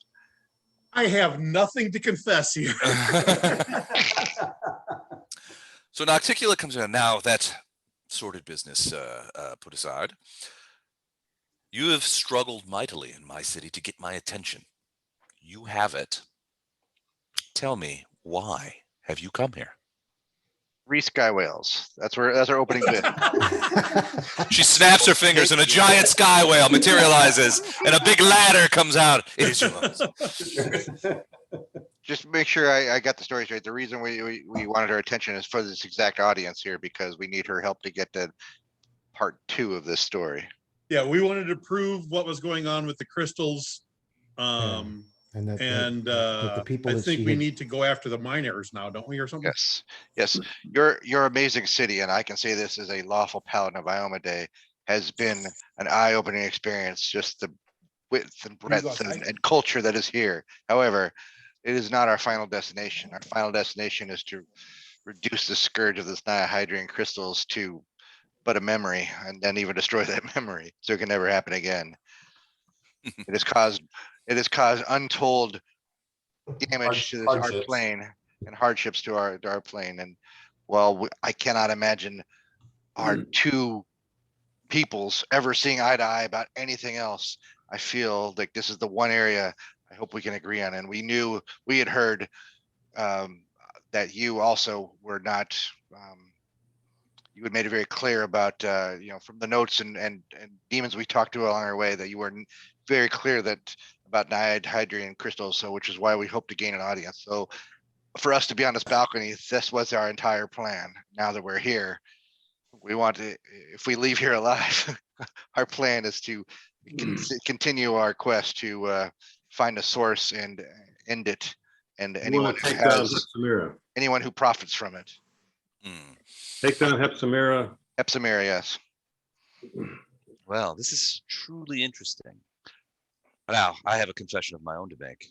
I knew that Hepsimera had been violating contradicting my direct orders. And so I've been waiting for an opportunity. But let me assure you that the political balances of power that occur in the abyss are very subtle and not always crystal clear. I have been waiting to see how flagrantly and to what end Hepsimera would violate my edicts. I have no care for operations in the world wound, and I have no love for either Discari or Baphomet. And Hepsimera, as you know, is Baphomet's daughter. To act against her personally could be problematic for me politically. However, I do have demons. Don't make deals with demons. Don't make deals with demons. Don't make deals. Somebody restrained Gatto immediately. I sense a deal with a fucking demon. Damn it. I do have certain interests that would be. However, I do have promoted should Hepsimera's operation fail. So in this case, I am certainly willing to allow you to act against her with my approval and an authority.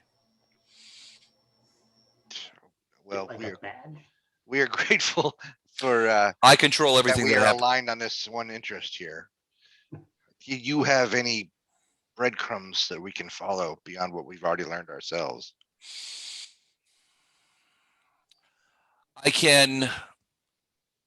can tell you that Hepsimera is mining a vein of Nihydrian crystals primarily on the island of Caulifere, which is about 200 nautical miles that way, and she sort of points across the ocean.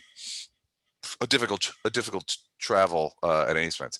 What I can do is send you there immediately to enact whatever vengeance you care to, and what I can also do is ensure that my servants will not interfere with you in any way. I also can provide you certain aids. Here comes a deal, Chuck. I'm going to cling tight to that thing that tells me if my alignment is in danger. Yeah. It's actually not vibrating. It's not going off. So yeah. So Lothar's shaking it and smacking on it. Come on. Come on. Are you listening to this? Are you listening to this? Come Yeah. on. Batteries are low. It is odd for a demon lord of my own, like myself, to ally with essentially forces of good, but in this case, it could be to my advantage, and it could be to the advantage of the forces of good. In this one area, I believe Iomedae agrees, which is why I am here with the rest of this these noble heroes. I know. Yeah, that, what do you got for us? I know that Baphomet is mining the Nihydrine crystals here, and I know that, but I have deliberately avoided acting against them for two main reasons. One, their actions are, in the grand scheme of things, minor, and I care not one whit for activities within the world wound. In fact, I think it's a diversion, a mistake on behalf of Discari and Baphomet. But I have been waiting for someone to step up to whom I might provide aid, and you might be those people, and might, in my case, allow me to curry just a teeny bit of favor with your patrons and gods. I have reason potentially to seek out the approval and perhaps the goodwill of Erastil, of Iomedae, of the elven gods. And in supporting you, I might earn a little bit of that goodwill for myself. Well, I'm also, besides being a paladin, I'm also a certified notary, and I can make sure that. All right. So I guess two final questions for you, my lady. One, this Hepsimira, if something was to befall her permanently, would that be of any concern to you? Not at all. In fact, I would find that quite acceptable. And two, exit strategy. You're able to get us there. How will we get back from said place? We can get back. Yeah, I forgot. Never mind. I forgot. We can just. Yeah. And how do we know? Are you fairly confident this is the one source left of these Nihydrine crystals? It is the largest source. They've mined out several alternative regions. This is the largest and, frankly, the best source of Nihydrine crystals in my plane. They only recently discovered it, but their mining operations have proceeded quite vigorously despite my ban. So Hepsimira has certainly earned herself whatever punishment you care to deliver to her, with my blessing. Oh, she don't even know. All right. I turn to Lothar and the rest of the team here. Like, do we have any final Great mistress, I have one thing more. Is this thing vibrating in my hand yet? Are the batteries in? Come on. He's looking for the Oscar backstage. Gato says that it starts. No, actually, Chuck, you get the. I mean, so and you and Flashheart both get the impression. I mean, those things have been working perfectly. They were working fine just a few moments ago, when you guys were first meeting Nocticula, and you were she's putting a whammy on us. Yeah. But yeah, I mean, you get the impression from these totems that maybe Erastil and Iomedae are interested in what Nocticula has to say.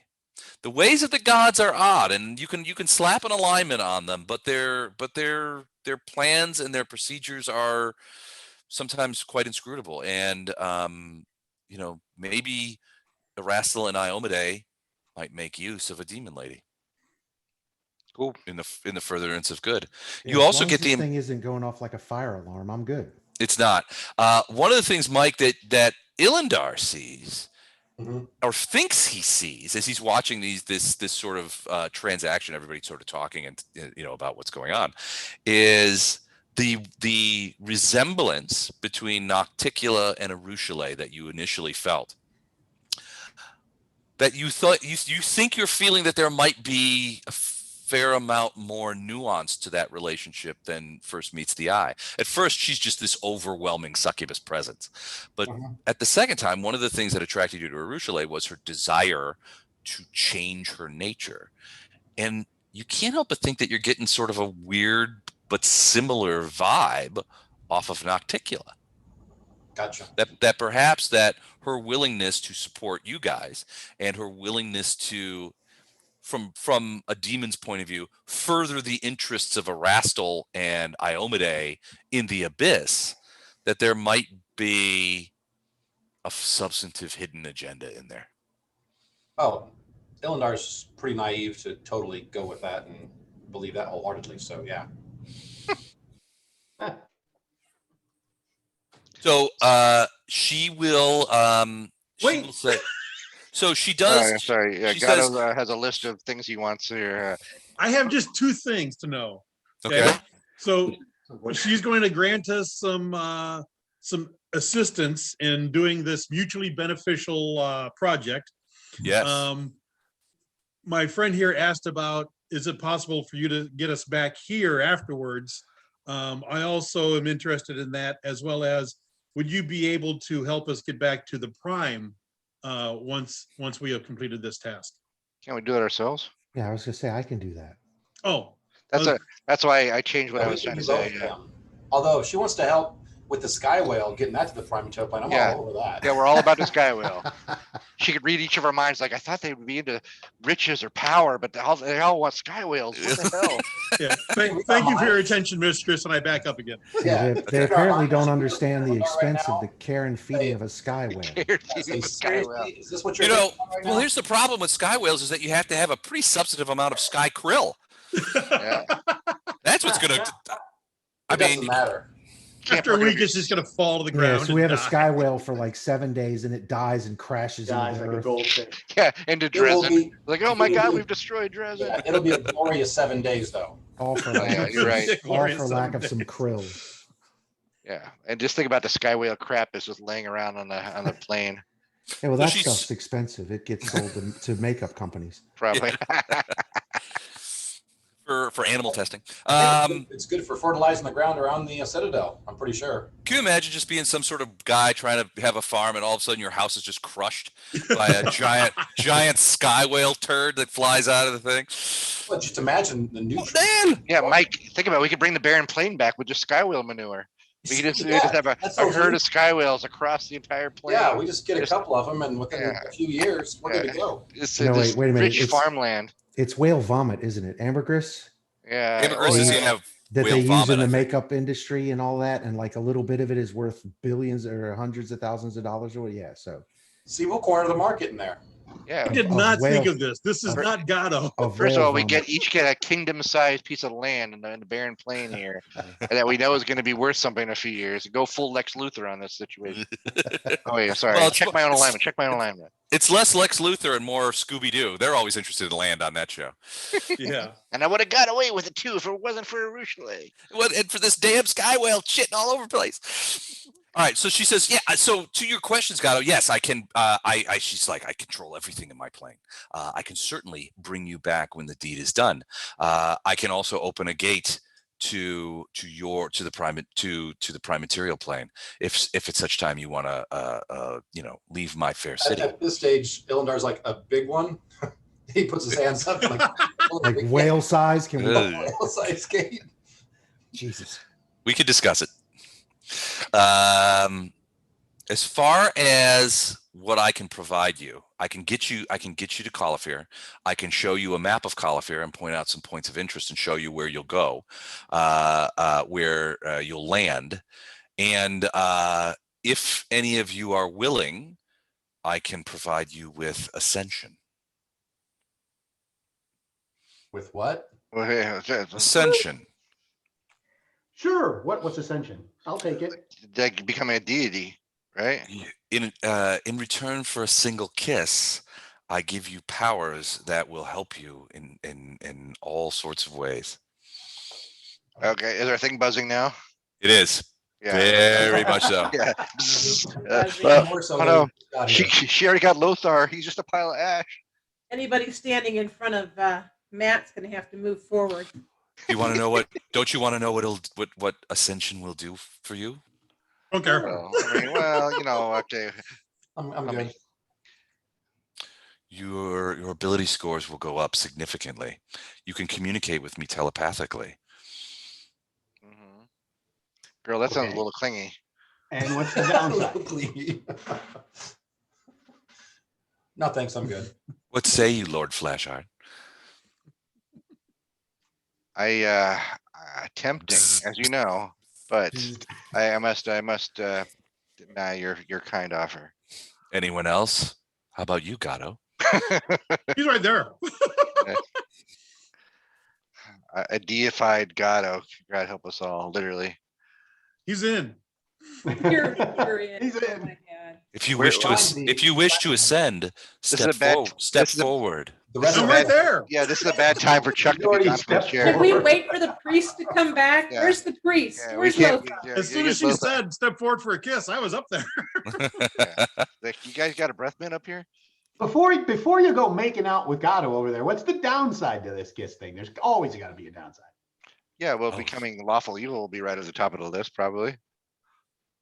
Oh, there's no downside, I assure you. Is she lawful evil? Yeah, well, yeah, that totem going off like a howitzer again. She is the lawful evil. Not chaotic evil, lawful evil. Yeah. She's lawful evil. Yeah, you can't run a city and be chaotic evil. That's Burning Man. Well, you can. It's Burning Man. Yeah. That's chaotic evil. Somebody, you ever, what's her name that worked at Ogilvy that went to Burning Man every year? Oh, that worked on my team for a while? Not Annie. No. What's her name? Can't think of her name. Claudia or something. Anyway, she used to go to Burning Man area, and she goes, and she asked me, she goes, I need a couple of days off. I said, sure, where are you going? And she goes, I'm going to Burning Man. She goes, are you going to Burning Man? And I said, no, I'm going to Working Man again this year. Yeah. She looked at me like, yeah, that's real funny. That's back home. That's a dad joke. Just a dad joke. Yeah. Take your dad jokes and shove them up your ass. Yeah, if Gato tried to go forward, Illendar would have grabbed his arm and stopped him. And no, you just stay right You're here. way over here. Oh, that's just where Les put me. Hey, Chuck, you missed an important conversation. Maybe you could back this, rewind the tape 10 seconds and hit it again.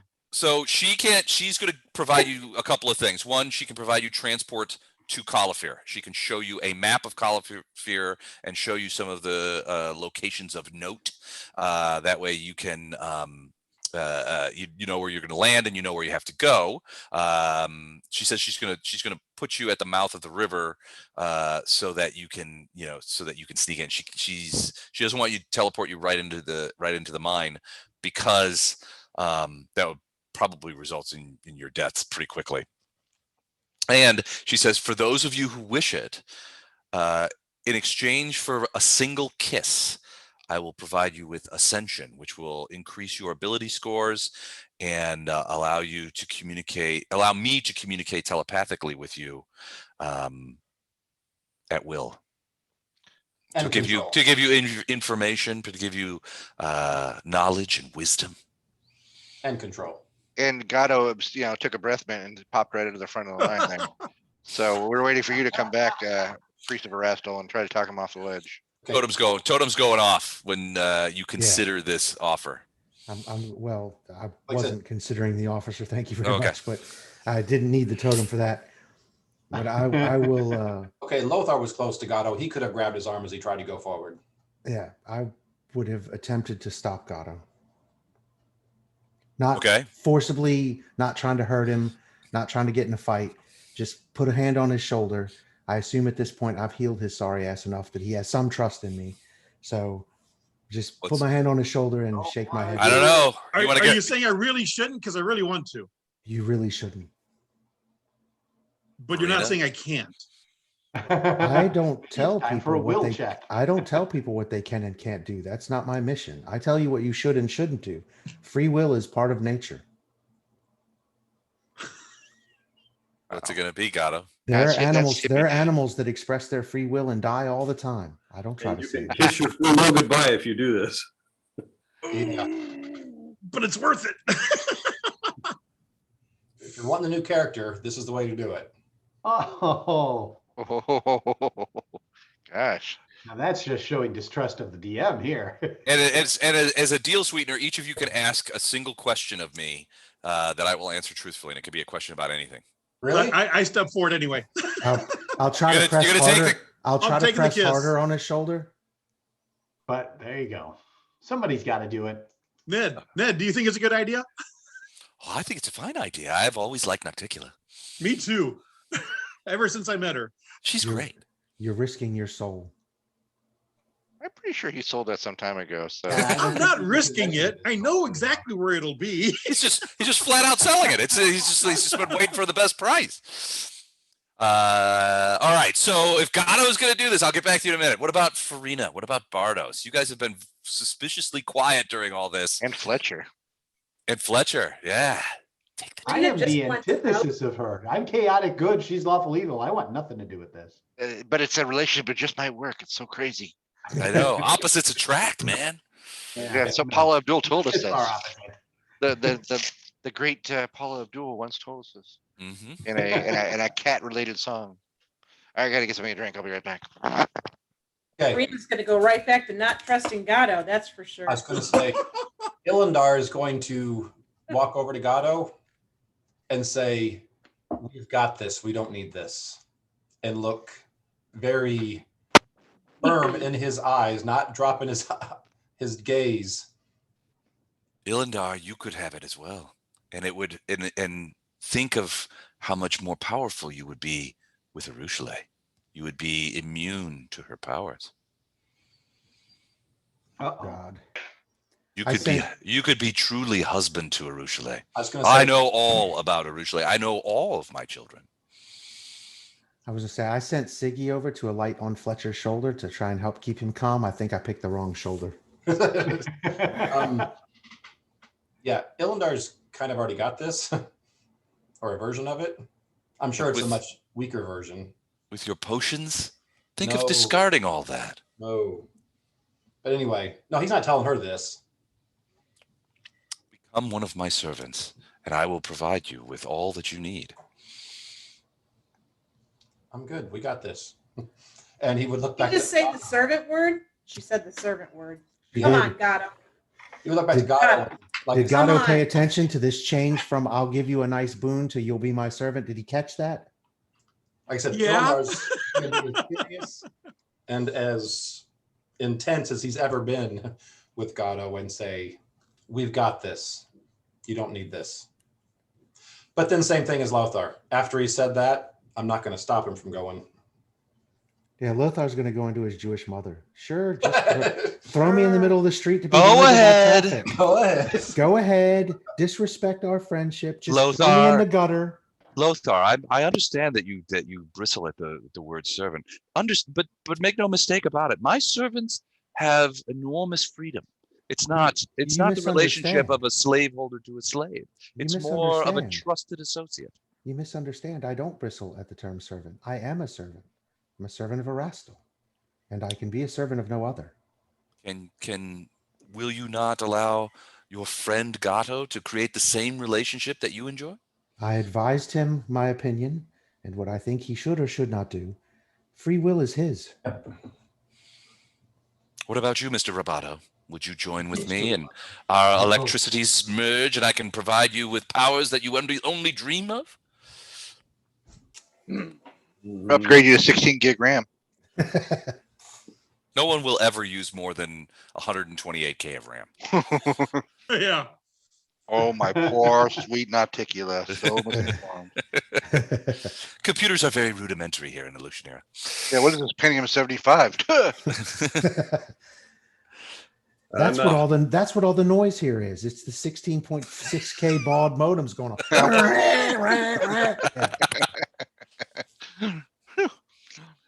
It's really bad on the sky whale population too. What say you? It's What say talking you, to Bardos? Will you grace me with a kiss and take my gift? I just want some information about her. Give us that, I would be happy. All of you will deny me except Gatto. I wish only to. What do you say, Gatto? Step forward if you still wish it. Right there. Gatto, when Taking you're it? when you're the only one in the front, it's usually not a good idea. All right, I need you to say it. I kiss Nocticula. I kiss Nocticula. All right. I will get back to you on what this does. But And then I'm slayed by Fletcher immediately. as you see him, so Nocticula, you all see Nocticula smile, and it's a fairly lengthy, lingery kiss. Gatto turns back around, and you can see he looks kind of woozy. But he also that his eyes are now the irises. What color were your eyes before? I think they were green, but let me check. Yeah, I would say the green, the color of avarice. What color is that? They were green. All right. They are now a bright yellow, and the pupils have gone from circles to cat-like slits. Okay. And you'll understand why. But yeah, you could see that his eyes have changed. Is this the only one who went under the? And you can hear Ned. You can hear Ned go, "Ooh, I like the eyes. This is really yeah. Nice. These look really good." Hey, Les, I detect evil on Gatto. Surreptitiously. Surreptitiously. It might finally start radiating that. You go Well, blind. so there is so it's an odd. He doesn't radiate evil, but you can see, in addition to his eyes having changed, that he now has a mark on his cheek. It's small, and it looks like a small arrow, maybe some sort of, or a crossbow bolt, but it's maybe a 1/4 inch long, but it's crimson and it's on his cheek, and that individual thing that little mark on his face radiates evil. You can also, as you look back at Nocticula, she has those wings behind her in all of her manifestations that she showed to you. She has large wings behind her, and you can see the name Gatto is now in glowing runes on one of her wings. You are bought and sold. Still totally worth it. We'll see. Okay. Is Fletcher moving in an aggressive fashion towards Gatto? I think he was just making sure he's in a good spot. Is anybody else going for the kiss? Or are we moving on? No. Yes. I'm gonna move up and put my hand on Fletcher's shoulder, just to try to calm him and tell him. I'm going to borrow Gatto's hammer. Make sure I can clock him in the head just in case. It's okay. Let it be. All right. You can feel the tension in his shoulder. Oh yeah, there's no question. But that's why I'm trying to calm him down. All right. So Gatto has taken Nocticula's kiss. He looks a little like what's the word I'm looking for? A little shell shocked. He's, he kind of looks over to you guys. He's stumbling a little bit. Whatever happened to him, he's it's left him a little discombobulated, but he seems okay. I mean, he doesn't, other than his eyes and the little mark on his face. Okay, well, let's be honest. Gatto was never seeming okay to begin with. So he seems more Gatto-like, if anything. He seems like a much more lawful person. Lawful, yeah. After this, so yeah, except for the evil mark on his face. It is a Tyson tattoo. Yeah, it does kind of radiate evil. It looks like a little arrow on his cheek. Sort of on his cheekbone. I certainly hope that doesn't mean every spell I cast that affects only evil people affects him now. I don't know. We'll find out. So she says, as part of what I offer you, if you have questions, I will answer a single question for each of you, and then we will make the arrangements to send you to Calafir. Oh, I need to show you Calafir. Why don't we do that first? Let me show you Calafir Island.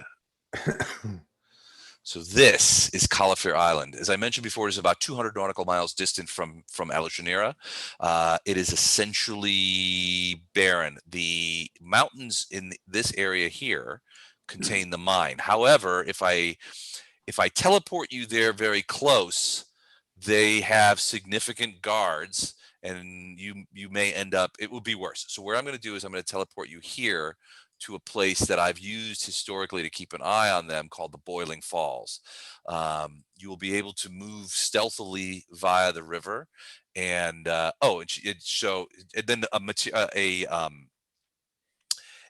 a tray of drinks appears. It looks like flagons, like carved from single rubies and emeralds and stuff like that. Like these huge gem glasses materialize, and she says, in those glasses is a is a liquid which will proof you against the poisonous waters. The waters of Calafir are poisonous to primes. This will insulate you from that poison and allow you to be affected by to not be affected by the poison in the water, and allow it to be drinkable if you need it. How long does that last? Huh? How long does that last? It will last several days, a week. Okay. I'll take it. I think we'll all grab one. Okay. All right. You feel it tastes kind of funny, Go. like salty a little bit, and not pleasant, but you don't feel any different. And you just place the glasses. Yeah, we asked, did you spit in this?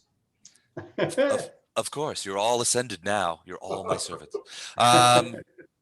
No, so she says, I'm gonna put you here. Here is the falls. I'm gonna plant you here. Then you can move your way stealthily upriver. Here,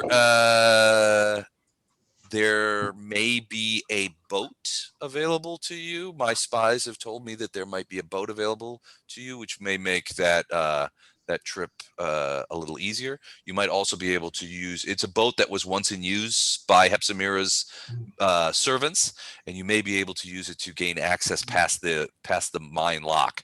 At this point, there is a lock on the river that they've created that you'll have to get past to get into the mine proper. But perhaps using this boat that's just located here will certainly speed your trip upriver, and it might allow you to get in to access. And now then, each of you may ask a single question. Will you marry me? No. Next question. She smiles and she's like, "Oh, Gato, I have a feeling that you are going to be one of my favorite associates." At least for the next week or two, we will be. Yeah. Don, are you going to go roll up a new character now? Is that where you want? He's got 4d6. So she was doing stipulation. She just said you can ask any question, right? Any question? Okay. Ilandar's question. He's going to step up quickly and ask her where the exact location of whatever it is I'm trying to get in the Underdark is. The worm face guy. Ooh. Didn't expect you to ask that question. The exact location of the hand of Arodin? Yeah, he didn't have to hesitate. He was definitely the first person up to ask. Cool. Okay, so I don't have that in front of me, but I will get you the answer to that. Okay. We now know. Trying to think, is there anything that helps I think we'll be very grateful and thank her for the answer. Defenders of Dresden out at all, or my my prime material pals question? Otherwise, I was going to ask about Wormface. What's his name? The guy who was torturing Bardos. Oh, Xanther Vang? Xanther Vang. So, do we have any? I can ask that question. You guys will save yours for other questions, but I was going to ask for the location.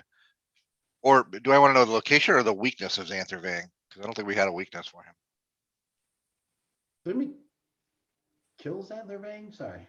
No, he escaped. He keeps sending love letters to Bardos. Oh, Yeah, he's still the one android that got away. Go, honestly.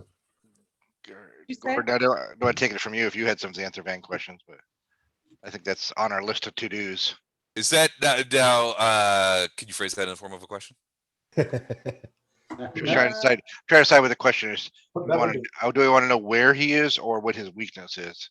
Because he was kicking our butt pretty good through his. I mean, we waded through his forces, but I don't think we could take him. Of course, that was a couple levels ago. He ran away. He did also try. Yeah, he ran away. He did also try to blow you guys up. He set booby traps for when you guys returned. Trying to bury us. Right. He's a little more dangerous because he's cunning. So I guess I'll ask where he is. Where can we find Xanther Vang? That's a great question, she says, buying time to look at the map. Oh, sorry. You'll tell us later, like the other one. No. Xanther Vang lives in my city. He now resides in Alushinyrra. He has a villa and a laboratory in Sangwine district on the Terrace of Favored Mistresses. Okay. I'll show you where that is. Hold on a second. Favored Mistresses. So you see the Terrace of Favored Mistresses. This is this Yep. blue area. Yep. He has a villa and a laboratory in Sangwine. Okay. So mark that on a map. Okay. All right. We'll get back to you, Dan. Know how we break the curse that the Gatto just got himself tangled up with. I love that effect. I think Wow, Jen, that's awesome. cool. I think she got ascended too. Did you hear that echo? I heard that. And it sounded awesome. So Say- you ask her. So Farina, you're going to ask Nocticula like how to break I'm going the. to say, how can the relationship that Gatto just stepped into with you be broken? Should he change his mind? And if yes, how? Of course. I Yeah, have no wish to retain any associates that don't wish to stay in my service. I can sever the relationship with a wave of my hand. I have a second question if I can. You already She had said one. one question, yeah. I guess I misspoke. Okay, never mind. I screwed up. Do you want to take you want to I wanted to know if pull there the was a pawn way- back? Well, if there was a way we could break that bond. Not to Not my her. knowledge. I assume her. Not to her knowledge. Oh, don't worry. Anything Gatto sees or tells her, she'll know instantly. Mhm. So, in addition to the marriage question, Gatto, did you have a second question that you wanted to ask? That's the real question. My loyal and most amusing servant, associate. What exactly happens when you sever your tie with me? Oh, I'll let you know that later. Okay. That's just for you and I. That's so funny. She'll let you go, but she'll keep your entire skin. No, that was that woman from the that creature from the Black Pyramid that did that. Lothar, do you have a question for me? The totem is quiet for now.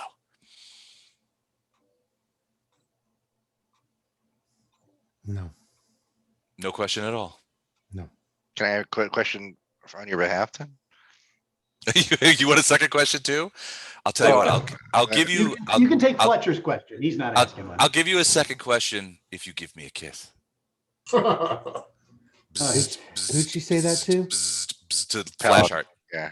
Yeah. Okay. Where's the bird? Where's Flashheart? No. Sit on top of his head. Fletcher, a question. No questions. Thanks. I'm good. Okay.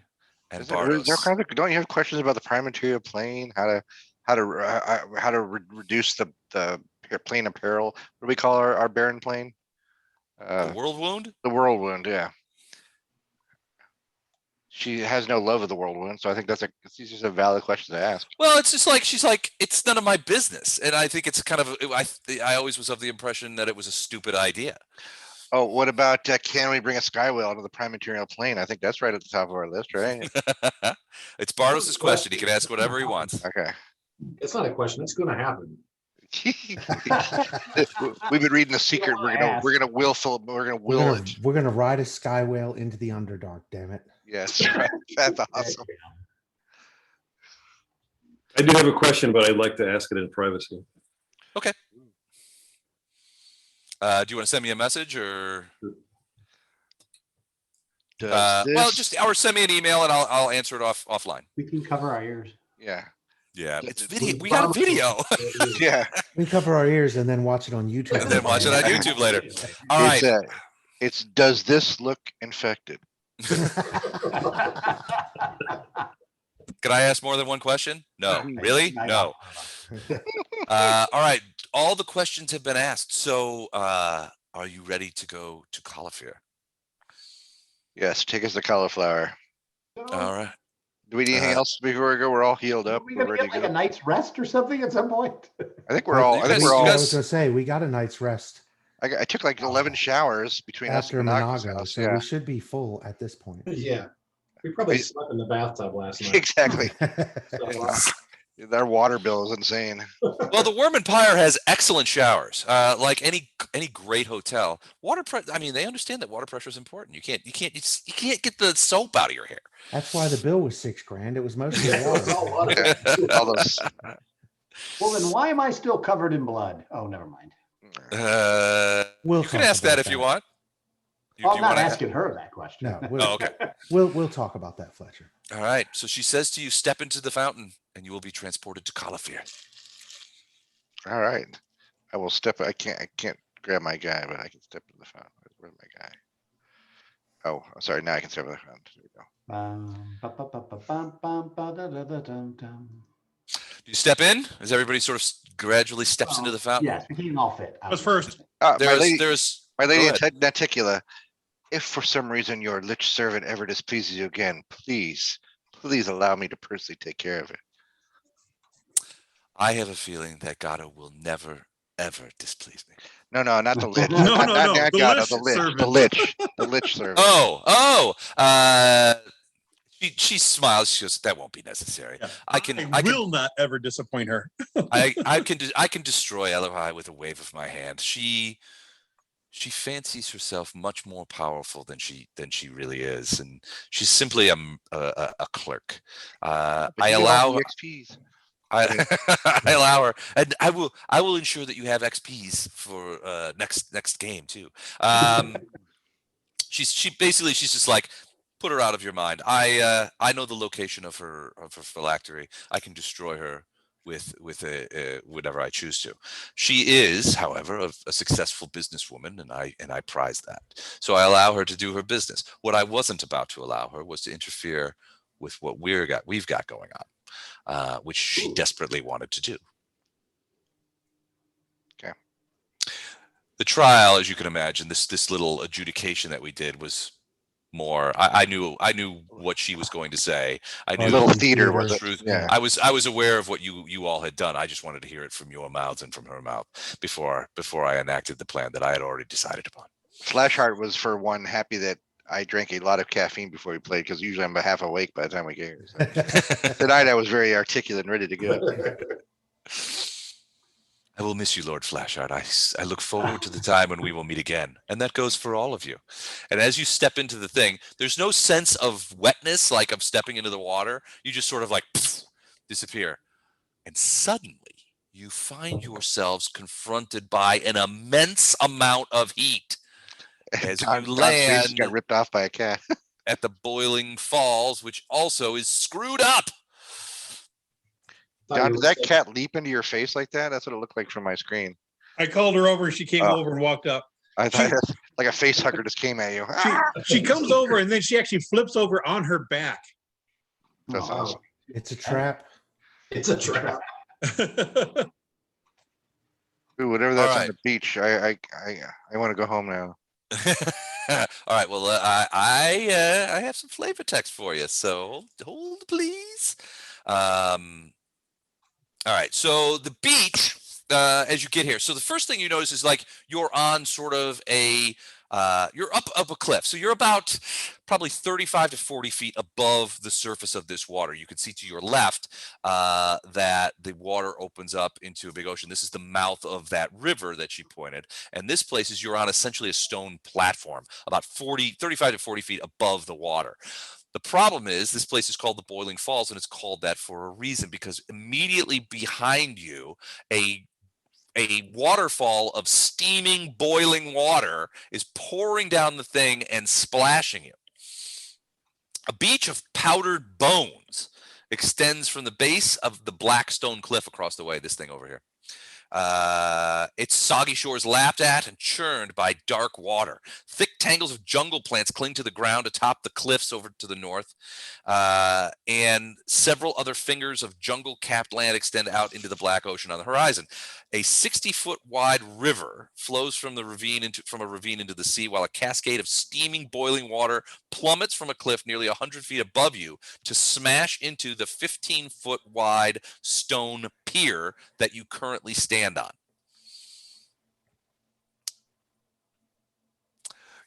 I need everybody to make a quick reflex save as you struggle to get out of the water that is splashing on you. DC is 15 here.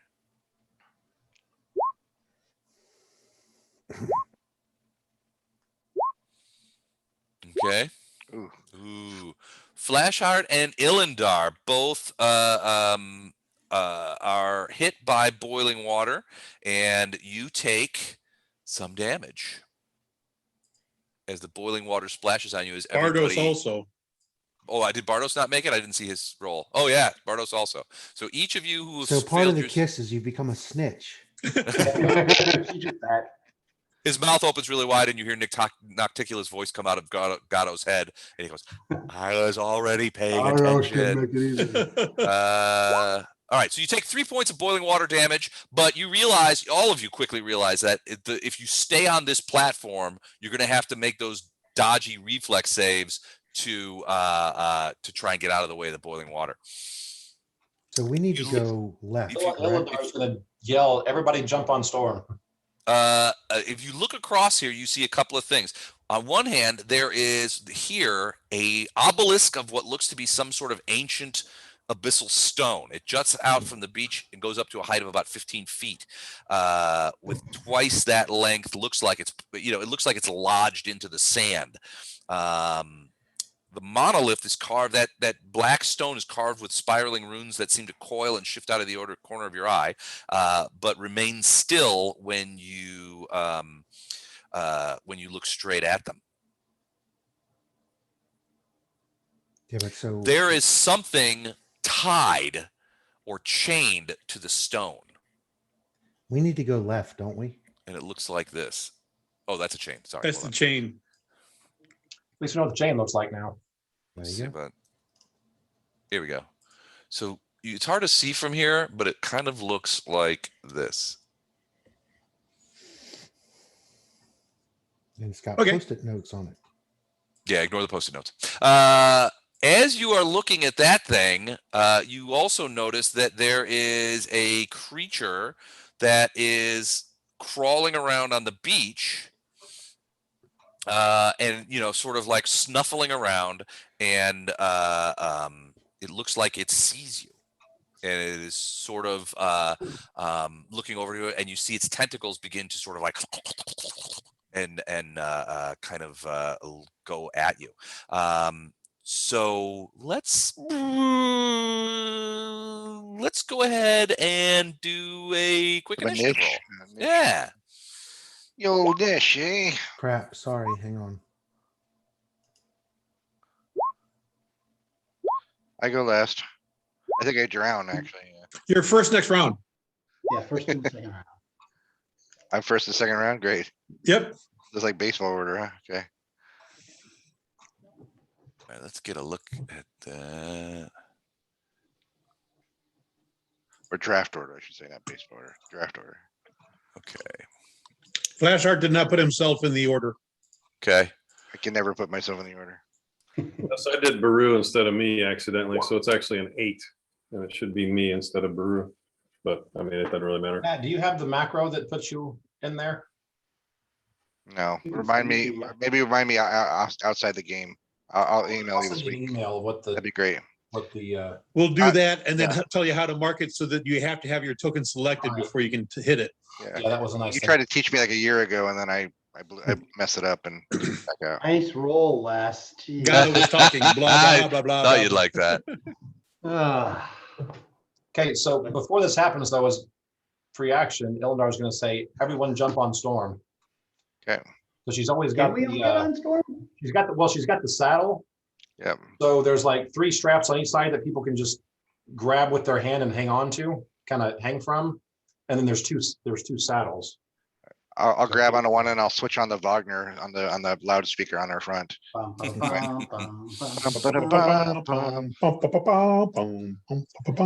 love the smell of demonic plane in the morning. All right.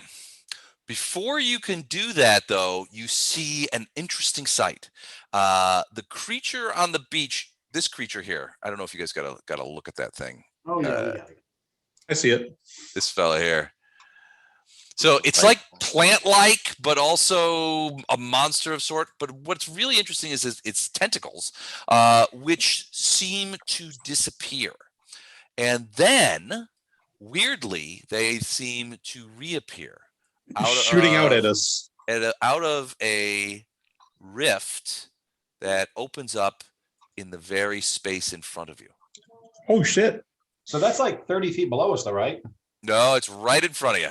Good thing we're jumping on Storm. This pillar we're on is right at the water level. So it's basically a And this small is in the gate water. open. Oh, This okay. is basically a small gate opens up right in front of Flashheart, and tentacles that are obviously this thing's tentacles begin shooting out of there and try to grab him. Oh, I thought it was like a root, like a root's coming through the ground, but you're saying it's like it has its own little gate that opens, huh? Yeah. Great. So even in the air, we might be able to get it in the air too. So All there's right. there's no back line for this thing. So you see two tentacles reach out to 20 feet and try to grab Flashheart. And this is troublesome because this creature is pretty powerful. So I'm kind of wondering if I jump through that portal, do I get to stab it right in its guts there? I don't know. It's hard to see. There's not a ton of room there, but 25 or 30 grab you? Is this DC? No. No, it's against your AC. Oh my, sorry. No, my AC is 33 now. 33. All right. So these tentacles miss. One not by much, but you can see the bonus 30, on it. And then 32, more. 33. Okay, more tentacles are coming out of the gate, but that is what it does. As you have right in front of you these tentacles, which are trying to grab what looks like they're trying to grab Flashheart. Don't we have some pretty nasty potions we picked up from what's his name, the potion maker, that we could toss in the said gate? Give it a little heartburn. Swear we had some. Just go kill it on the beach. We had some explodey things and some. Yeah.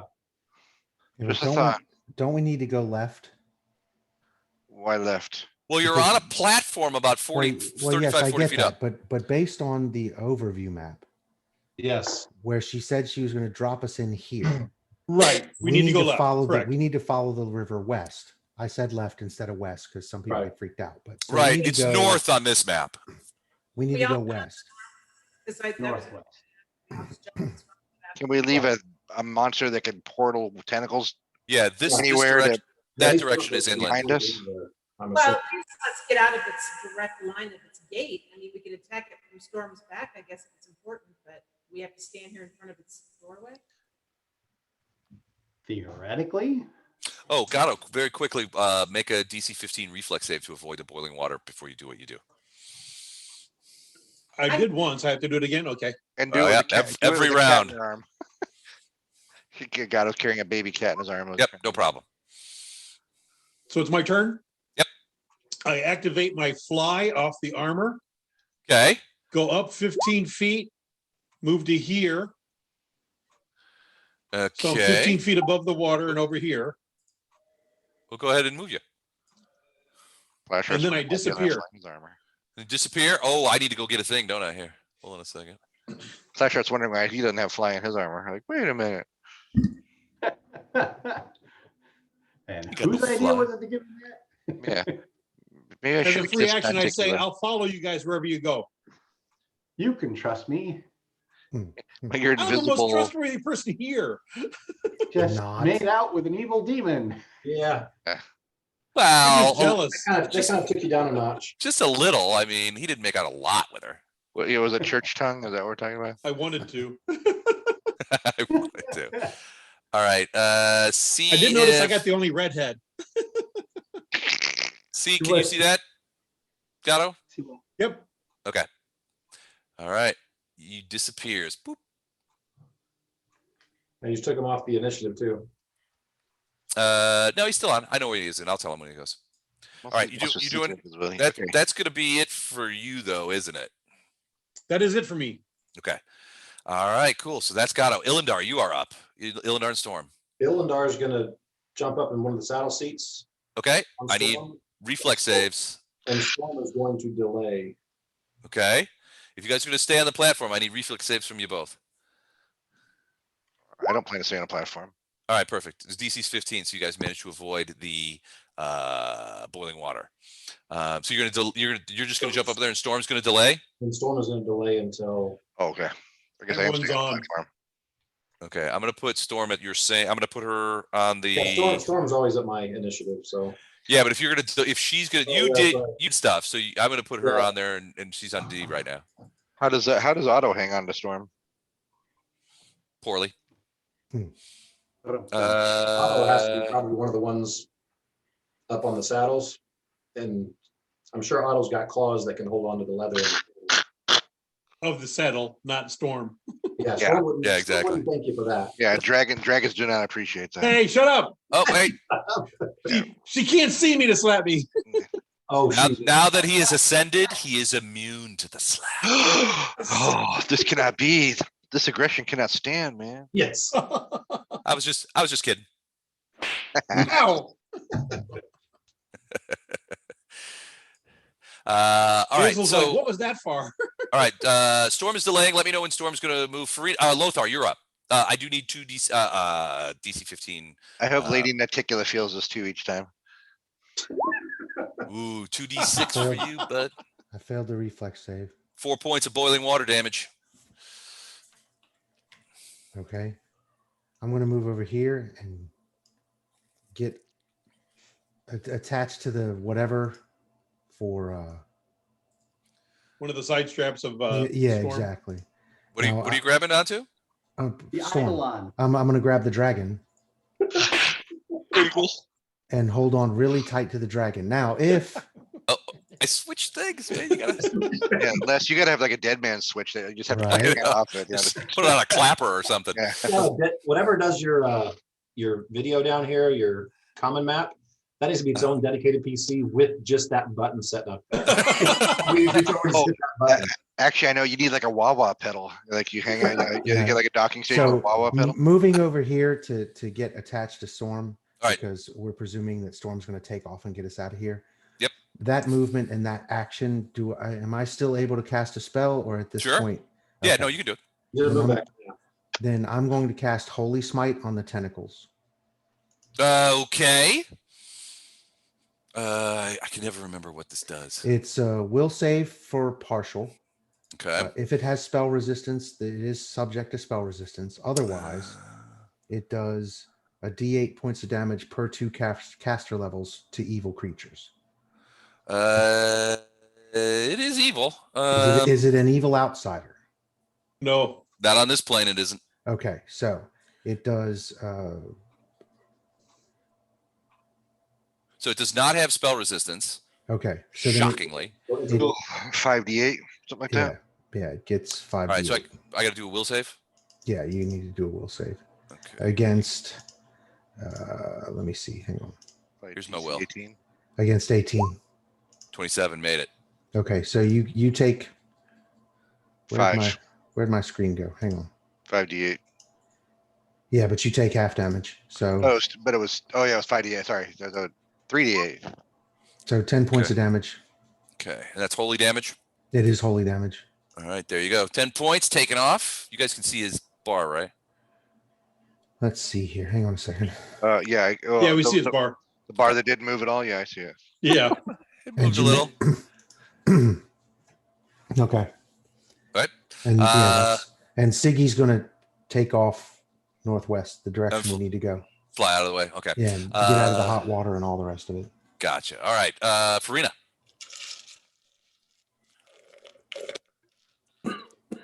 You're muted. I'm coming. To have Otto jump on Storm's back and get in the seat, do I still have to do a reflex save for him to see if he Yeah. can get hot water? Yep. Him and you both. Okay, there's him, Okay. and there's me. Okay. Both made it. Got out of the way. Okay, and then I'm gonna use the scale that I have. Okay. Get Torrendolo scale. Yes, To Yeah. levitate. oh, levitate up, yes. Okay. All right. How high are you going to go up above the platform? Well, I can't move right or left, right? We established that. Right. Only up and down. Can I push off the first time? You can push off things, yes. Yeah, you could go five feet in. I would say 5 feet in any direction before you ramp up. All right. Before you so go up. I am going to go, I can only go 20 feet and still be within range of this thing with the arrows, so I'll go 20 feet up. All right, from where you're standing. And above Storm. So Above 5 foot over here, I guess. Okay, Right. so right about there. I'm sorry. Go ahead. I'm sorry. Did That's I move it. you to? No, you're Okay. good. Then 20 All right. feet up. And you're 20 feet up. I'm gonna put that in a green bar on your thing so that you can see it. Should be able to see this. Can you see that green bar that says 20? Where would I be seeing that? On me? Above your token. Yeah. No, my token's buried under everybody else's token. It's under Storm. The storm looks to be on top. Is that all I can do, or can I actually just pull my bow out and prepare? You can right click on Storm and say send it back. There you Yeah, go. okay. Now you should be able to see your guy, your Farina. There you go. See it Yep, now? I can. Okay. Yeah. Can I pull my bow out? I know I can't take a shot with all that, but can I pull my bow out? Yeah, you could draw a bow. That's it. All right, so Farina goes straight up. You're still pretty close to that boiling water that's coming off of there, so you want to be careful not to accidentally float into it. But I guess you're probably pretty safe. Fletcher, what do you do? I hop on Storm as well. Okay, give me a DC 15 reflex save to avoid the boiling water. 16, just barely dodged out of it. A big glurt of boiling water splashed right at you. Sorry, Bardos. I'm gonna jump on the dragon. Okay, made your reflex save. Excellent. Hold on a second. Wow. Oh, All right, there's that. Anything else? Casting any spells or anything? I don't think so at this time, though. Okay, and Otto got on Storm as well, right? Okay, Yes, Bardos is on Storm. All right, Flash Art, you're up. Okay, so first I'm going to trigger my scale from Trend to Live 2, which is resist elements, which I think will help with the boiling water. Yeah, absolutely. So resist elements would be 25%. Resist and is it endure elements? It says resist. Resist energy then. it's Okay. probably So resist energy. it's yeah, it takes off. It basically gives you if you choose fire, I'm assuming fire energy boiling. Yep. To DR provide it with 15. boiling. It gives you DR 10 Okay. fire, and it lasts for how long? Doesn't say. It just says I can trigger 3 times a day. I don't think I've used Okay. it for a while. Usually I like think 10 minutes or something. Yeah, it lasts for about 10 minutes or so. Okay, excellent. So you trigger that. You do anything And then else? I'm going to jump on Storm and I guess roll my reflex save. Is that right? Yep. Okay. Which is If it's as per the spell resist energy, it's 10 minutes per level. 10 minutes per level. Okay, so it could last quite a while. So, well, you missed your reflex save. The boiling water just gets right on you, and it would otherwise give you 5 points of boil damage, but your resist energy, the Terendilive scale, is protecting you from it, and you feel no pain. In fact, it feels quite comfortable, and you feel it sluicing off the sweatiness that accrues to paladins like stank to baloney. We're engaging, right? it's a holy glow there, Les. It's not. We don't perspire. We glow. What do you mean engaging? Farina's prepared to. Okay, so after Flash Heart is when Storm's gonna jump into the order. Okay. Figured as much. But just grab everyone. You'll have to put Farina back, but just grab everyone and just put the center of Storm right there. That's how far she can get. Okay. Oh, crap. Crap. I thought we were flying away in the direction we needed to go. Well, How do you outfly a guy who has portal hands? yeah, and we can't take Farina. She just left and she's got no way to go get anywhere. Yeah, Farina's right there, and don't worry about her. Yeah, I'll be fine. I know where I'm at. Oh, sorry. I got to put Frida back. Sorry. I just grabbed everybody willy-nilly. And besides, do you think Fletcher's gonna let Storm? I can see Fletcher like doing the wing flap as Storm tries to fly away. Fletcher will be like No! her wing to Turn go back! Don't worry, I'll kill it quickly. All right. The creature looks at you guys. It's so that's Storm, right? Right. Yep. All right. Did she sort of like involuntarily dismount everybody onto the beach? Like, and everybody just goes flying off? Well, right now, like everyone just grabbed a hold of it while she was standing there. So when she lands, they're kind of They can release, standing yeah. Well, Otto's in the saddle. Except for Otto, he's up on Yeah, top Otto there. and And Illinois. Illindar. Wow. Okay. All right. The creature, these disappear. And you see this creature sort of whirl around, and he just comes charging right up. Now all of his tentacles, he's going to have 3 at Bardos and 3 at Fletcher. Not the big Eidolon that looks dangerous. No. Nearby. Well, no. I guess everybody's still on him, so it doesn't like look at this. So yeah, I guess he would attack the Eidolon with all 6 of his tentacles. Uh-oh. So let's see how this goes. Let's just go ahead and roll those real quick here. So 6 tentacles reach out and grab at Storm. First, second, third. Humble. All right, let me try to confirm that. Oh, for Wow. Pete's sake! You're rolling like I was. Huzzah! That's a confirmed fumble. Oh, God almighty. This is bodes well. Ooh. Okay. Eye strain. You're blinded for 1 round. Okay. Nice. So it reached out and Storm batted it away, and its tentacle came back and smacked it in the eye. But I have to check, and it might not necessarily be the problem that it needs to be. Oh, yeah. Okay, cool. All right. But that certainly ends that creature's turn. Gatto, you're up. Farina, you hear Gatto's voice right next to you saying, hey, I'm going to push you towards the shore slowly, but you'll be able to fire while I do it, okay? Okay. And I move her to here. Okay. So you're pushing her, which is going to have your speed. Right. Okay. But yeah, she moves forward. And that's it for my round right now. Sorry, hold on a second. So no, she is still, what, 20 feet up, you said? Yes. 20 feet above above the stone The stone pillar, right. platform, and that would make her 60 feet above the water. Okay. So you got to go, at a downward angle to 60 feet towards the thing. All right. Is that it for you, Gatto? That's it for me right now. Yep. Illindar and Storm, what do you do? Or Illindar in this It's case. just Illindar right now. Illindar, I think it's just going to cast haste. So everyone in that group is hasted. Okay. So everyone except for Farina and Gatto. Right. Nice. I want to make sure this thing's gone and around. What's going on?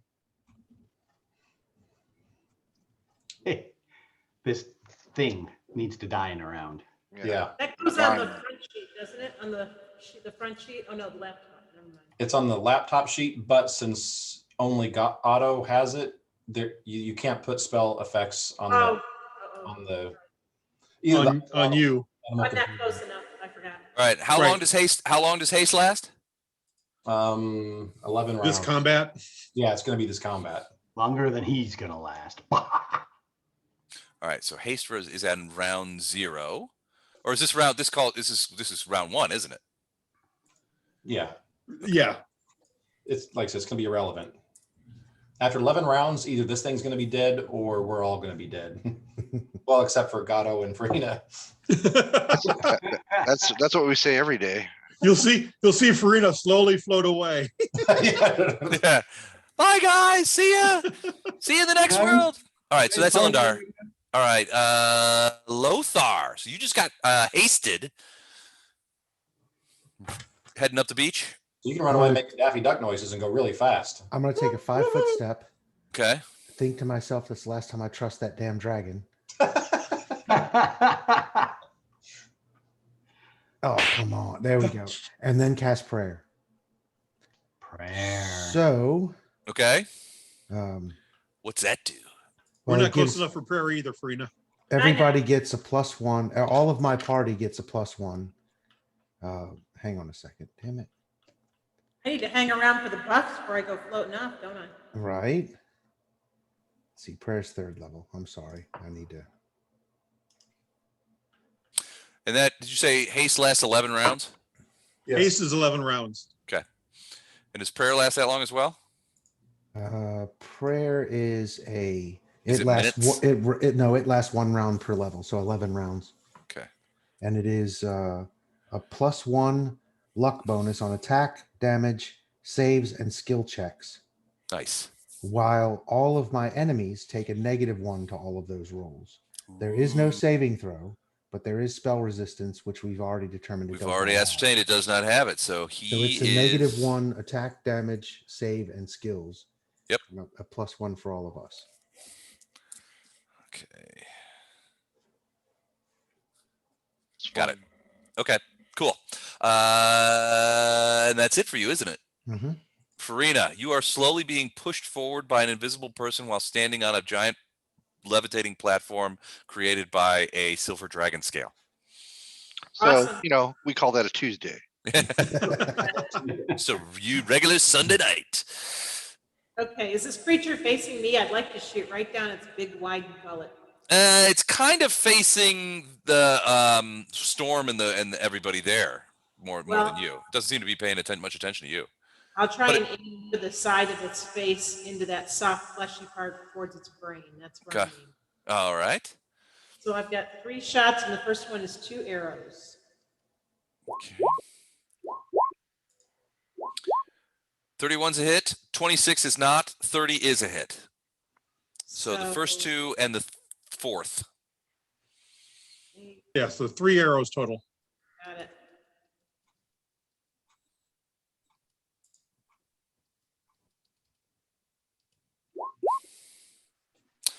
$27 points of damage. Yep. Let me check and see if he's got any sweet DR. Better. She hasn't added her holy damage yet. It's another 66. Oh shit! God, this is evil. 66. Yep.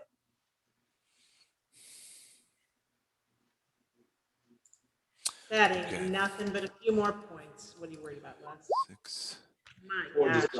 It's 25. It's almost double. 52. Nice. Okay. Yep. Thanks, Mike. Yep. Okay, so yeah, the arrows slam into her. Okay, good shots. They do slam into the creature. It seems to be wincing at the strikes, and they did do some damage. So you do see this sort of like bluish black blood coming out of the side of its head, and in one tentacle that you skewered, where there's a little bit of squirty blue stuff coming out of it. It's gross. All right. Anything else you want to like elbow back so you hit Gato in the cheeks for taking the ascension Nope. thing? Okay. Nope. All good. Fletcher. Oh, Otto. I may have Otto jump off and Otto go around and get behind that thing. Try and get behind it. Yeah, do you need a stealth check for that? Well, you can't stealth. I mean, it's looking right at you guys. So, Acrobatics, maybe? I don't know. What do you need? Acrobatics. So it will be an acrobatics check to get past them and avoid the attacks of opportunity is 25. 25. Does it help that he's blind? He's got blind sense. He's got tremor sense and blind fight. Okay. 28 made it. Well, no, you rolled the wrong dice. Oh shit. Sure. 66. Woo. Wow. It's a good roll. Ooh, did not make it. So he gets. Was he going to go around like over this way? Yes. I'm going to say he gets to about there, and one of these tentacles just lashes out at him and tries to hit him. Boom. Ooh, 41. That's going to hit him. I'm guessing. Yeah. So and it doesn't try to grab him. It just smacks into him real hard. 46 plus 15. And let's just do this. 6. For some reason, I can't open him up to change his 35 points of damage. Damn. Wow. As his tentacle just goes boom, and you see Otto just like slack down onto the beach and skitters off. His paws kind of go in the water over here as he slowly gets back up. Well, now Karina's even more motivated. I can't move him or change his hit points, but his hit points need to come down to 50. How come you can't fix him here? Hold on a second. You should have all the control you need. Did you have him You're on looking me? at the Zoom or you're the I'm map? giving that to Gordon. Yeah, I got control of it, but maybe Jennifer doesn't. If you, I don't. I could take off the points. How much was it? Oh, did I say 35? Yeah, Jennifer, are you looking at the Zoom map or the regular one? No, late night, the regular one. I mean, in your roll 20, but not in the Zoom meeting? Yeah, I'm in roll 20, yeah. Okay. Yeah, I collapsed the roll 21. All right, I'm gonna take you off and then give your control back. Hold on a second, and then just see. I took the hit points off. Just see if you can move them. Check your hit points though, Jennifer. They might be wrong from. No, I checked them already. That's so weird because I was able to look at them earlier. All right, try now when you get a moment. All right, so that is Otto getting swatted away. Fletcher, you just saw this, man. It's making you angry. I was already angry. He was already angry. Here, do I have flanking with Bardos? Yes. This is a huge creature, a colossal creature. So I get 4 attacks. Okay. Plus And 1 prayer. 1 to damage. Yes. And haste. Or are you counting say haste? you're flanking with Bardos? That's pretty funny. That 1. Keep him busy, Bardos. 35 is a hit. It's gonna be hard to miss with a plus 32. That's a hit. Attack 3. That's a hit. Attack 4. Also a hit. Okay, let's do 4 some hits. All right. That'll be Add 2,700 3. points of damage. So I need to know what part of your He's almost damage dead. is going to be weapon damage and what is going to be holy damage, if you still do holy damage. No holy damage. It's all weapon damage. It's all weapon damage. Okay. This thing is rubbery and tough. It seems to resist your blows in ways that piss you off even more. Add 3 to each of these. I can't do that. Wait, hold on. Let me even check the math on this really quick. Bardos, you're up I might next. have changed it by accident. You got to keep that flank going. Pull a dagger and stab it. Okay, I'll just fix it. You don't add anything to this. Excellent. All right, here you go. I love it when you don't have to think about stuff too much. Okay. 1, 2, 3, 4. So that's 67, 115, 150. I only saw you roll twice. Oh, sorry. I was looking at my to hit rolls. I only rolled 2. Sorry. Whoops. That was the wrong thing. Oh my God. That's even better. 164. Jesus. Okay. 13, 18, 24. Damn, son. Even with DR, you're messing my head up. All right, so you are very angry. You guys see Fletcher sort of wade into this thing. He's got that. It's greatsword, right? You use?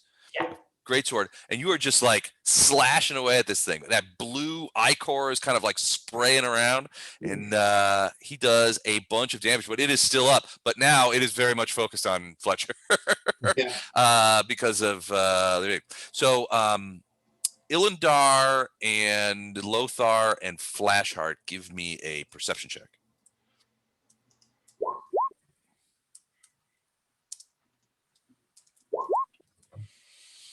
All right, Ilindar, Lothar. Okay, Flashheart, you're looking the wrong way. Let me just do this real quick. Hot looking, as they call it.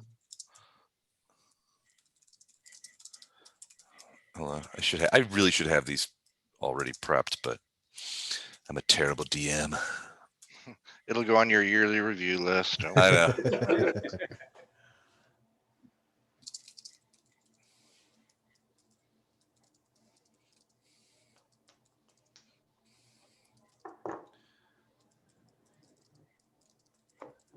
Okay.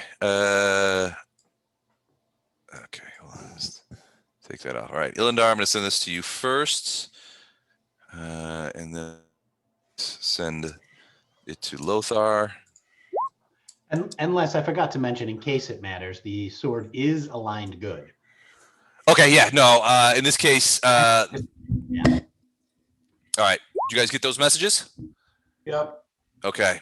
It seems, for those of you in the Lothar, it seems worse. Okay. All right. Good job, Fletcher. Bardos, you got the flanking ability, so you could pull a dagger or a quarterstaff or something. Just, you know. Yeah, I'm gonna retreat. Run away. Flanking over. And then Flasher, you don't have keen on your sword, do you? I do not. No. Oh, Fletcher. I thought you did. I thought Fletcher did. I knew Flasher didn't. Or I thought did. Yeah, I don't Fletcher have. does not. Neither of you do. What does Keen do again? Doubles the threat range. Doubles the crit range. Yeah. Okay. Well, I'm going to do Flash Art first since he's right up there. Next up, okay. Oh, yeah. Smart. So it'll last for 110 minutes and it doubles your threat range. Awesome. So who gets keened? Flash art this Flash round. art on Radiance? You keened Radiance? Nice. I was keen to have that. Thank you. Excellent. All right. That's it for you, Bartos? Yep. Flash arts. All right, my moment has come. So I'd be able to quickly dismount, right? Just jump right into the fray. Oh Yep. yeah, yeah. Okay, You can so- release the. I mean, you're just holding on to a strap Yeah. essentially. So as I You guys aren't- I would basically drop right down, right if I'm not in his spot right there, I'm right next to You him. can't drop onto him. Yeah, you can't get onto him. You have to go next to him. Probably right there. I'm basically saying I'm as we hit the beach, I'm leaping off him there. If you- Onto Okay. go ahead. And I'm gonna smite evil here. Ooh, okay. It's like you just popped off the dragon bus. Yeah.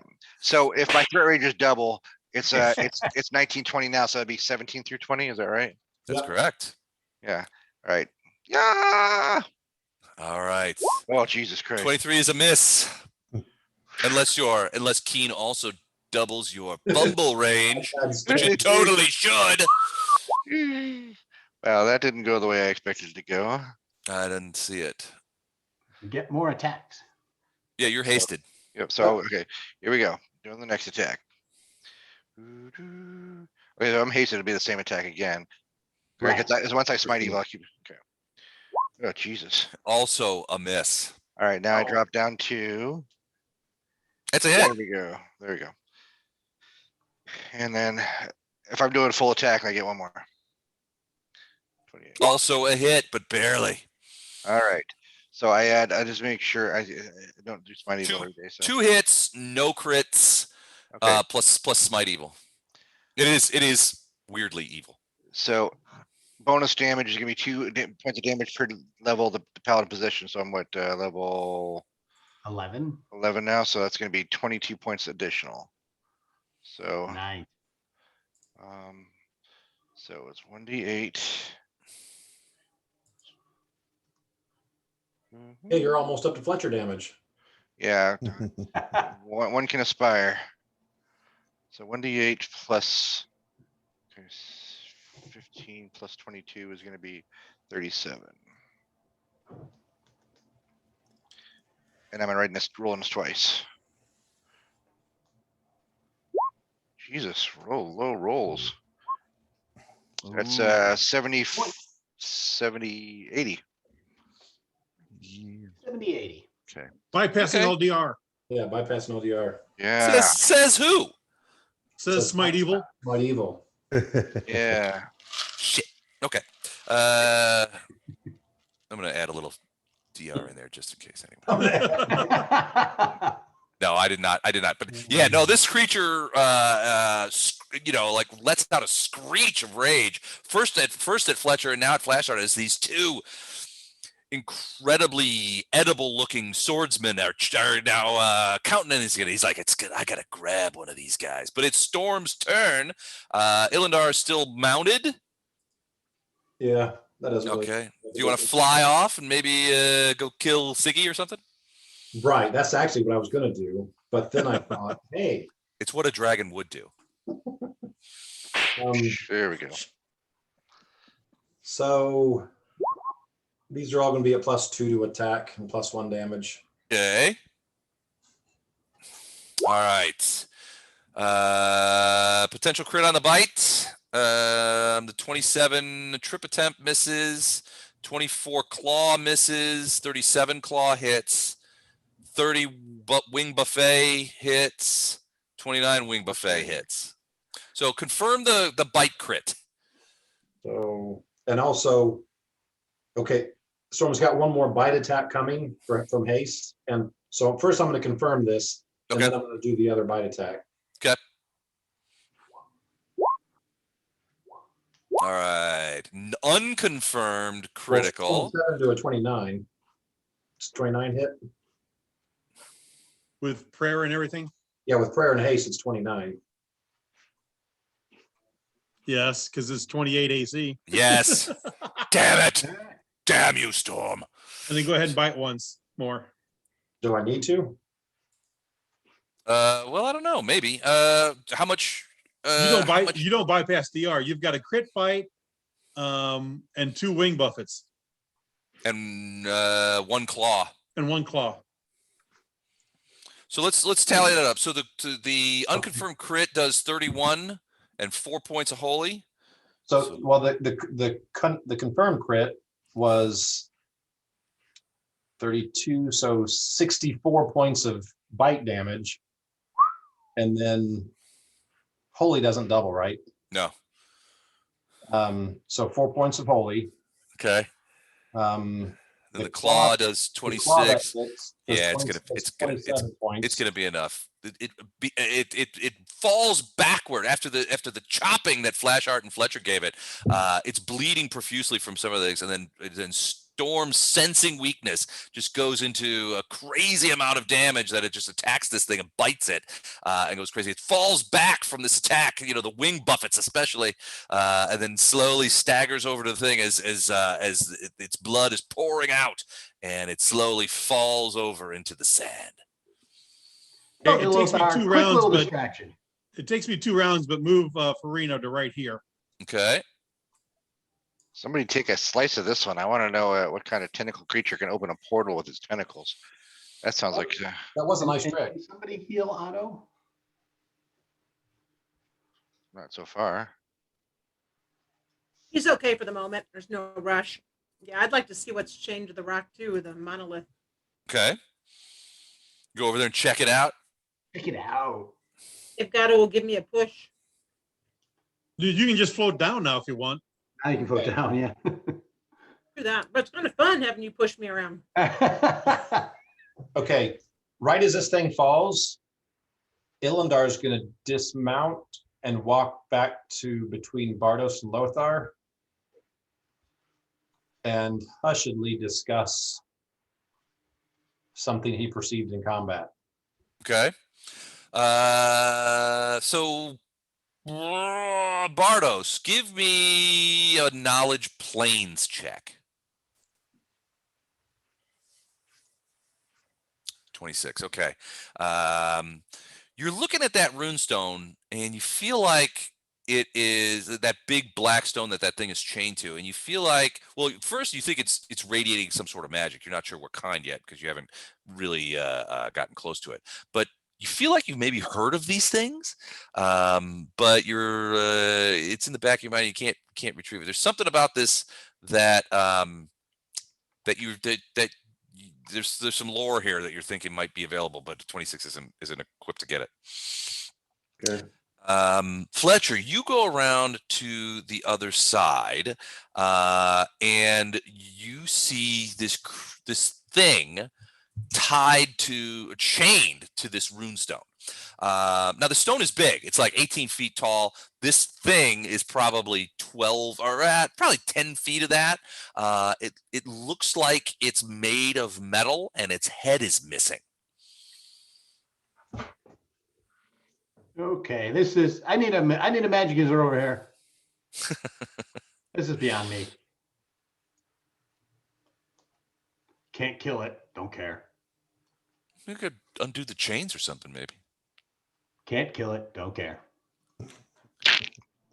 And it's just sitting there, and hold on.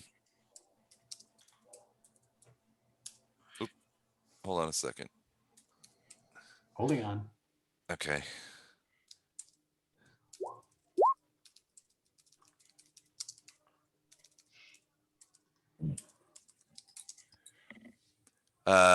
You hear so Fletcher, I sent you a message. You did. Feel like you hear something? Yeah, this thing wants to be released. Gato, want to take a look? Not my shtick. got You no hear a face, voice saying, yeah, I'll take a look at it in a second here. So you release things in different ways. Well, I can smash the chains if you want, but So you release them from life. that's, well, that's better. Yeah. Could I do a knowledge arcana instead of a knowledge planes list? You try. Got it any better? 34? Oh, jeez. Oh, jeez. God damn it. Sorry, I can't type. It's making Okay. me crazy. My whole life, Just say my it. whole life is making me go. So, so 34 knowledge arcana. You know that these stones like this are oftentimes remnants of either just creatures that have been destroyed and their essences are distilled into these stones, and they're usually immense creatures of power, and some of their life force is contained within these stones sometimes, and this is reminiscent of those kind of things. It does radiate magic. It does radiate transmutation magic, but beyond that, you don't know much. Like the nihedrine crystals or something different from that? It's definitely not a nihedrine crystal. Can I detect evil on it? Sure. Are we out of, have we dropped out of initiative? Sure. Okay, I just moved. I moved. I'll detect evil on it. On the stone or on the headless creature chained to the stone? The headless creature chained to the stone. Okay.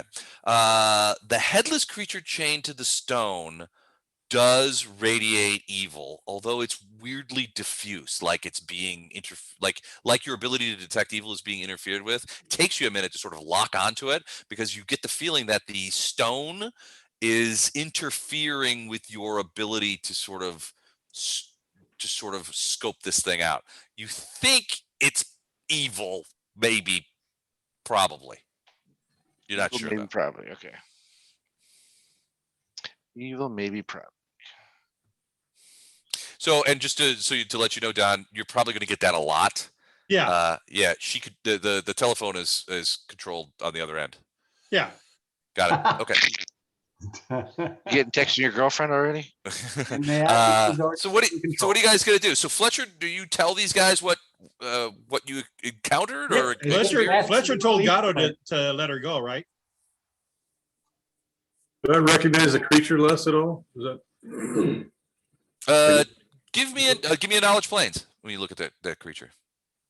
So, well, it's you're not sure, but this looks like Fletcher. What did you say to Gatto? That she wants to be released. That's all.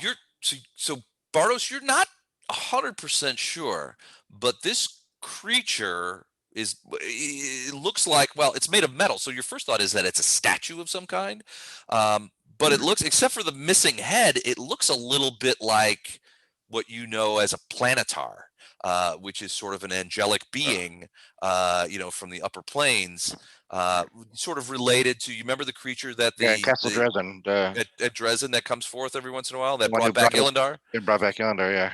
Yeah, it's reminiscent of that kind of creature. This looks like one of them. It's looked better. This one, usually they have heads. This one comes partially disassembled. And they're not made of metal. Okay, so you're disabling the chains? Yep. Okay, excellent. So a natural 20, it doesn't take you very long, and yeah, the chains fall away. You guys, those of you who are watching this, you don't see anything. Just suddenly the chains sort of joggle around for a bit, and then they just sort of away. And then you hear a voice say, "Thank you." And it steps forward and immediately takes, I just want to make sure. A bite out of Gatto. It materializes a sword from behind its back. It stays metal, and it steps forward and attacks Gatto with, and just like slashes right at you. Okay. Took that better than I would have. I was like, what? I just released you. Come on. It can see it can see invisible. Well, it doesn't have a head, so you're not really sure what it's seeing, but it definitely knows that. It knows enough to take a crack at you, and a pretty substantive one, because it just rolled a 40 to hit. Hey, that's a hit. That is a hit. That's gonna hurt too. It's an ouchie. 3d6 plus 13. Okay, here Saga we go. begins. What'd you get for that kiss?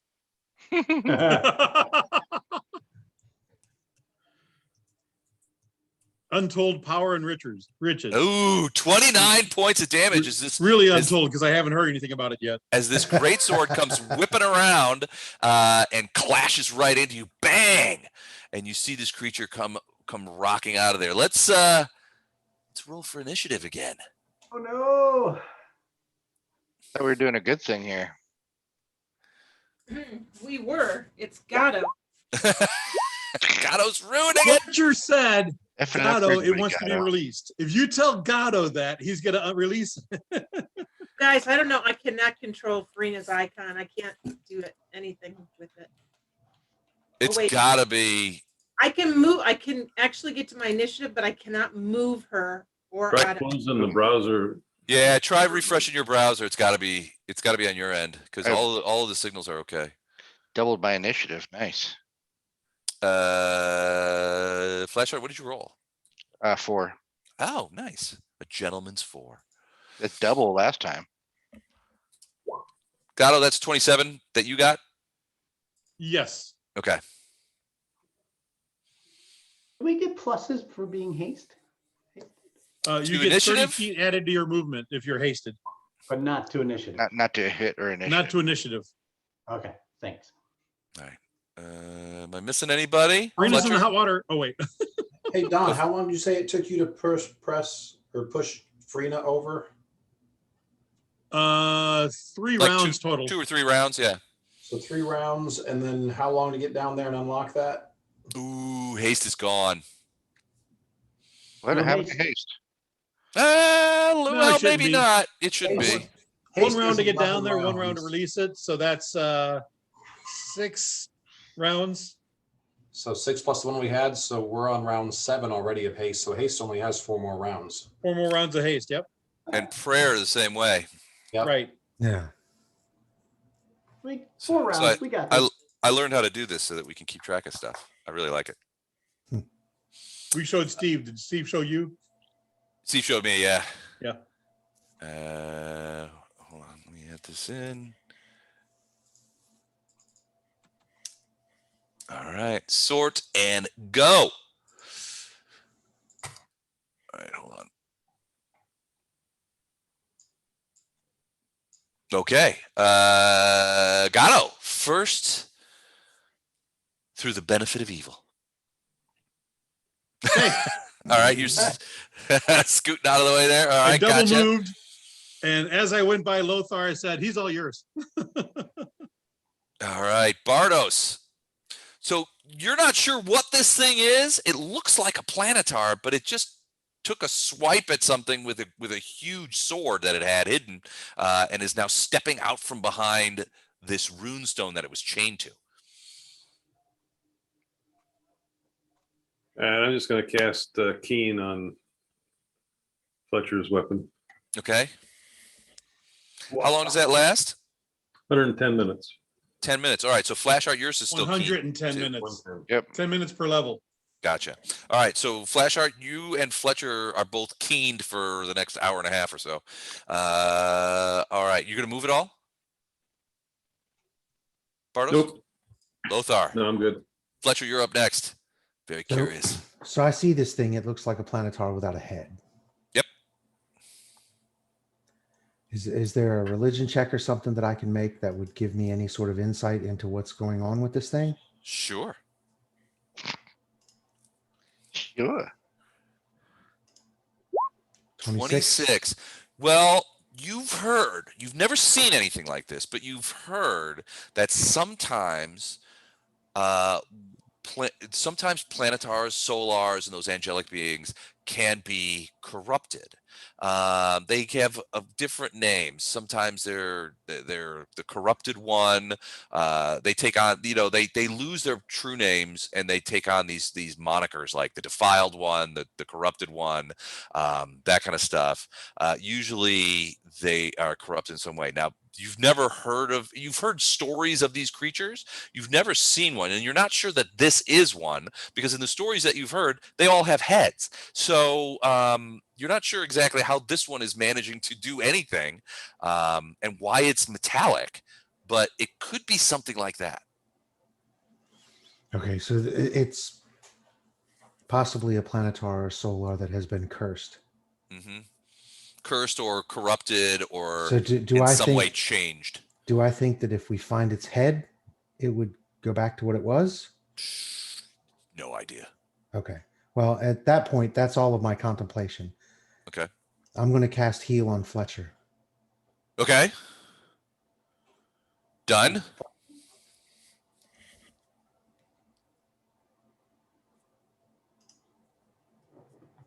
Okay, got it. That it for you? Yeah, that's it for me. Fletcher, I'm going to send you a quick message.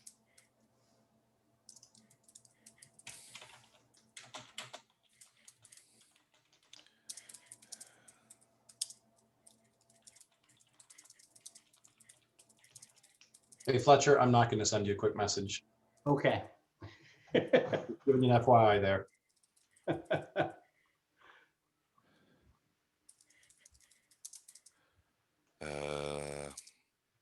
Pass some notes in study hall. All these secret messages. Okay, there you go. All right, so check that out, and then it will be your turn. Fletcher's going to pause for a sec. And wipe your... Yeah. And you look down at it, and you're like, what the flip? Because your hand now... Blood, but there's blood. You He's can just see pausing for a sec. Okay. He'll jump back in. Okay. Oh, you're going to pause your turn? Yeah. Okay. Delaying. Ilindar.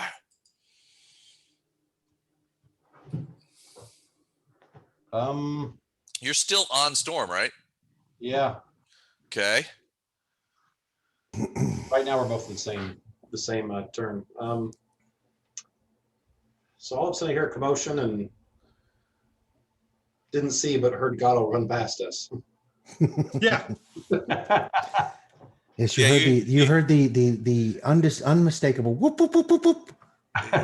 Feet don't fail me now. Somewhere in this general direction. Which, and you could, well, it's a beach, so you could see footprints.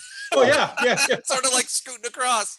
I only see one set though, and that is when Nocticula carried. Someone set off combat, and then Gatto ran away invisibly. So this is. I was already invisible. This is the same thing as Matt said earlier. So astutely said earlier, is this is a Tuesday for us.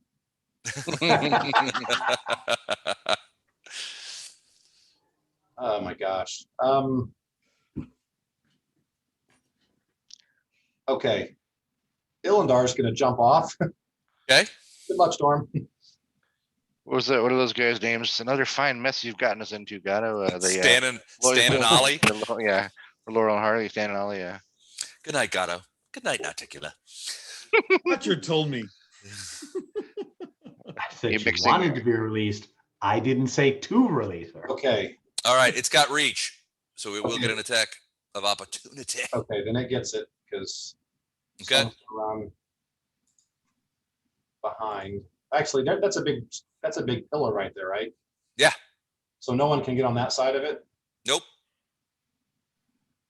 It was starting to come around towards you guys. It was going to come around to you on its turn, but you got there too quick. So got there too quick. Come around to that corner. I still get the AOA. AOO. Right. Yeah, because she has to. Ooh. 37? That misses just barely. What? That is unfair. 38's her current. Oh, that's convenient. 38, you say, huh? Just one more than my roll? You can look at the sheet. No, I know. I'm just teasing you. Okay. Missed attack of opportunity. Less. Yes. Did you take into account the -1 for prayer? Shouldn't your roll be 36? Doesn't matter. Still misses. Oh no, the prayer's not affecting this creature. It wasn't engaged. Oh, it's still prayers out though. Well, I can't. I don't know. Lothar, does prayer affect any enemy as long as it's in play? As long as it's in range, yeah. Or does it have to be affected on the first round of prayer? Oh, he's not even there. Okay, I'm talking to a chair. Whenever the spell is cast is when it's whatever its range is, that's what it affects. So if someone moves into the prayer range after that, then it doesn't affect them. But if it was already in the prayer range when he cast it. Well, it was in the range, but it wasn't at that point an enemy. Yeah, I don't know. That's probably Did anybody puzzle out why this thing was strapped? If it's supposed to be a guard dog or something, why was it strapped to this rock? I don't know. Why would Gatto let it go? Because Fletcher said, "Hey, Gatto, it wants to be released." Okay. All right. Which means release it, Gatto, to Gatto. 23 is a miss. Yep. So she's done. Ilandar's done. Okay. I'm going to jump in at this point, Les. Okay. Hold on a second. Let me move you there. Yeah, he was waiting for attack of opportunity to be taken. No, I was just a little bit affected by something that just happened to me. And now I feel much better Okay. to hear. And I attack. Okay. All right. It cannot. I was hoping it had the multiple AoE feat, but it doesn't. Well, you're on one side, the dragon on the other, and I come in. We'll flank it. Here we go. What's on the other side? Ow! Fletcher, 46 is a hit. Jesus. Okay. Let me see if it's got DR. I hope so. And again, that's good and +5 match. Good deal. And I can't see a health bar on this thing in case that. Okay. You don't see how? Oh no, I guess not. Hold on, let me get. Oh, Let me. but that's Right, okay. it's unkillable. It's like Lord British in Ultima. You just can't kill it. That's a joke that probably has a narrowing field every year of people who might even know what the hell I meant. I That's know most- Lord British. We've all done that once in a while. Like, all right, Lord British, this is it. I'm gonna stay up all night and keep attacking you and see if you can be killed. Okay, that was a hit. That's your only attack because you had to move, right? Uh-huh. Okay. All right, did something. All right, I'll is do that it more for you? next time. That's it for me. Farina. Oh, And we'll stop. It's 11 o'clock. We'll stop at the end of this round. I'm going to move next to Lashheart. Okay. Come on down. And Yeah. I over here. To cast a spell, do you have to see the creature you're casting it upon? Do I actually have to? It depends on the spell, but generally speaking, yes. Line of sight. Siphon, If it's a targeted spell, yes. Siphon might. So it would be a ranged spell. Yeah, that would. Yeah, you would have to see him because it's. I think something like that is going to be Like a ranged touch or like a ray. Yeah. yeah. So it says I can choose to, if it's successful, I can choose to give the strength that's siphoned off to someone that's adjacent to me. I mean, what is adjacent? Like 10 feet, 5 feet? No, it's the next Right square next over. to Right next to. Flash Heart. And you're. But you can't see it. You can see Storm, kinda. Right. Well, I was here. And you definitely get the impression that rune stone that you're standing next to, that big black rune stone, would interfere with the spell if you try to cast it like close to it. Right. Oh, so it's to stand. Yeah. Okay. So I guess I have to do it to Fletcher. So I'll move down here and stand next to Fletcher. Okay. I'm here. Am I somewhat protected, but I can still see it? Yeah. Am I within reach? You said it had reach. Am I within? Yeah, but it's already. Yeah, you are, but it's already expended its attack of opportunity this round. Okay. So do I need to do a range attack on this spell? Whatever the spell is. Yeah, what's the spell again? It says range close, 25. So one creature target. What's the name of the spell? It's Siphon. I'm sorry, Siphon Might. Okay, let me take a look at this thing here. Nice. Doesn't look like it's a ranged attack. It just looks like you have to be within a certain range. Yeah. Fortitude halves, penalty doesn't stack, or penalty applied from enfeeblement. You can grant any one creature. Yeah, it's not a ranged touch or a targeted spell. I mean, but you would have to see it otherwise, because you don't know what it is. So yeah, you could just cast it. That's just the range of the spell. You can see them. Now, spell resistance is in effect. Which is you roll d20 plus your caster level to try and overcome spell resistance. Difficulty class is 18, right? Or I have to roll it. I roll d20 plus my what? Caster level. So in your case, it'd just be your level, which is I think 11. So d20 plus 11. It's not going to be a walk in the park to beat this thing's SR. What'd you say it was? I didn't say. I said it's not going to be a walk in the park. It's 27. Spell resistance 27. Ooh, the spell fizzles out against the might of this creature. Hey, it was worth a try.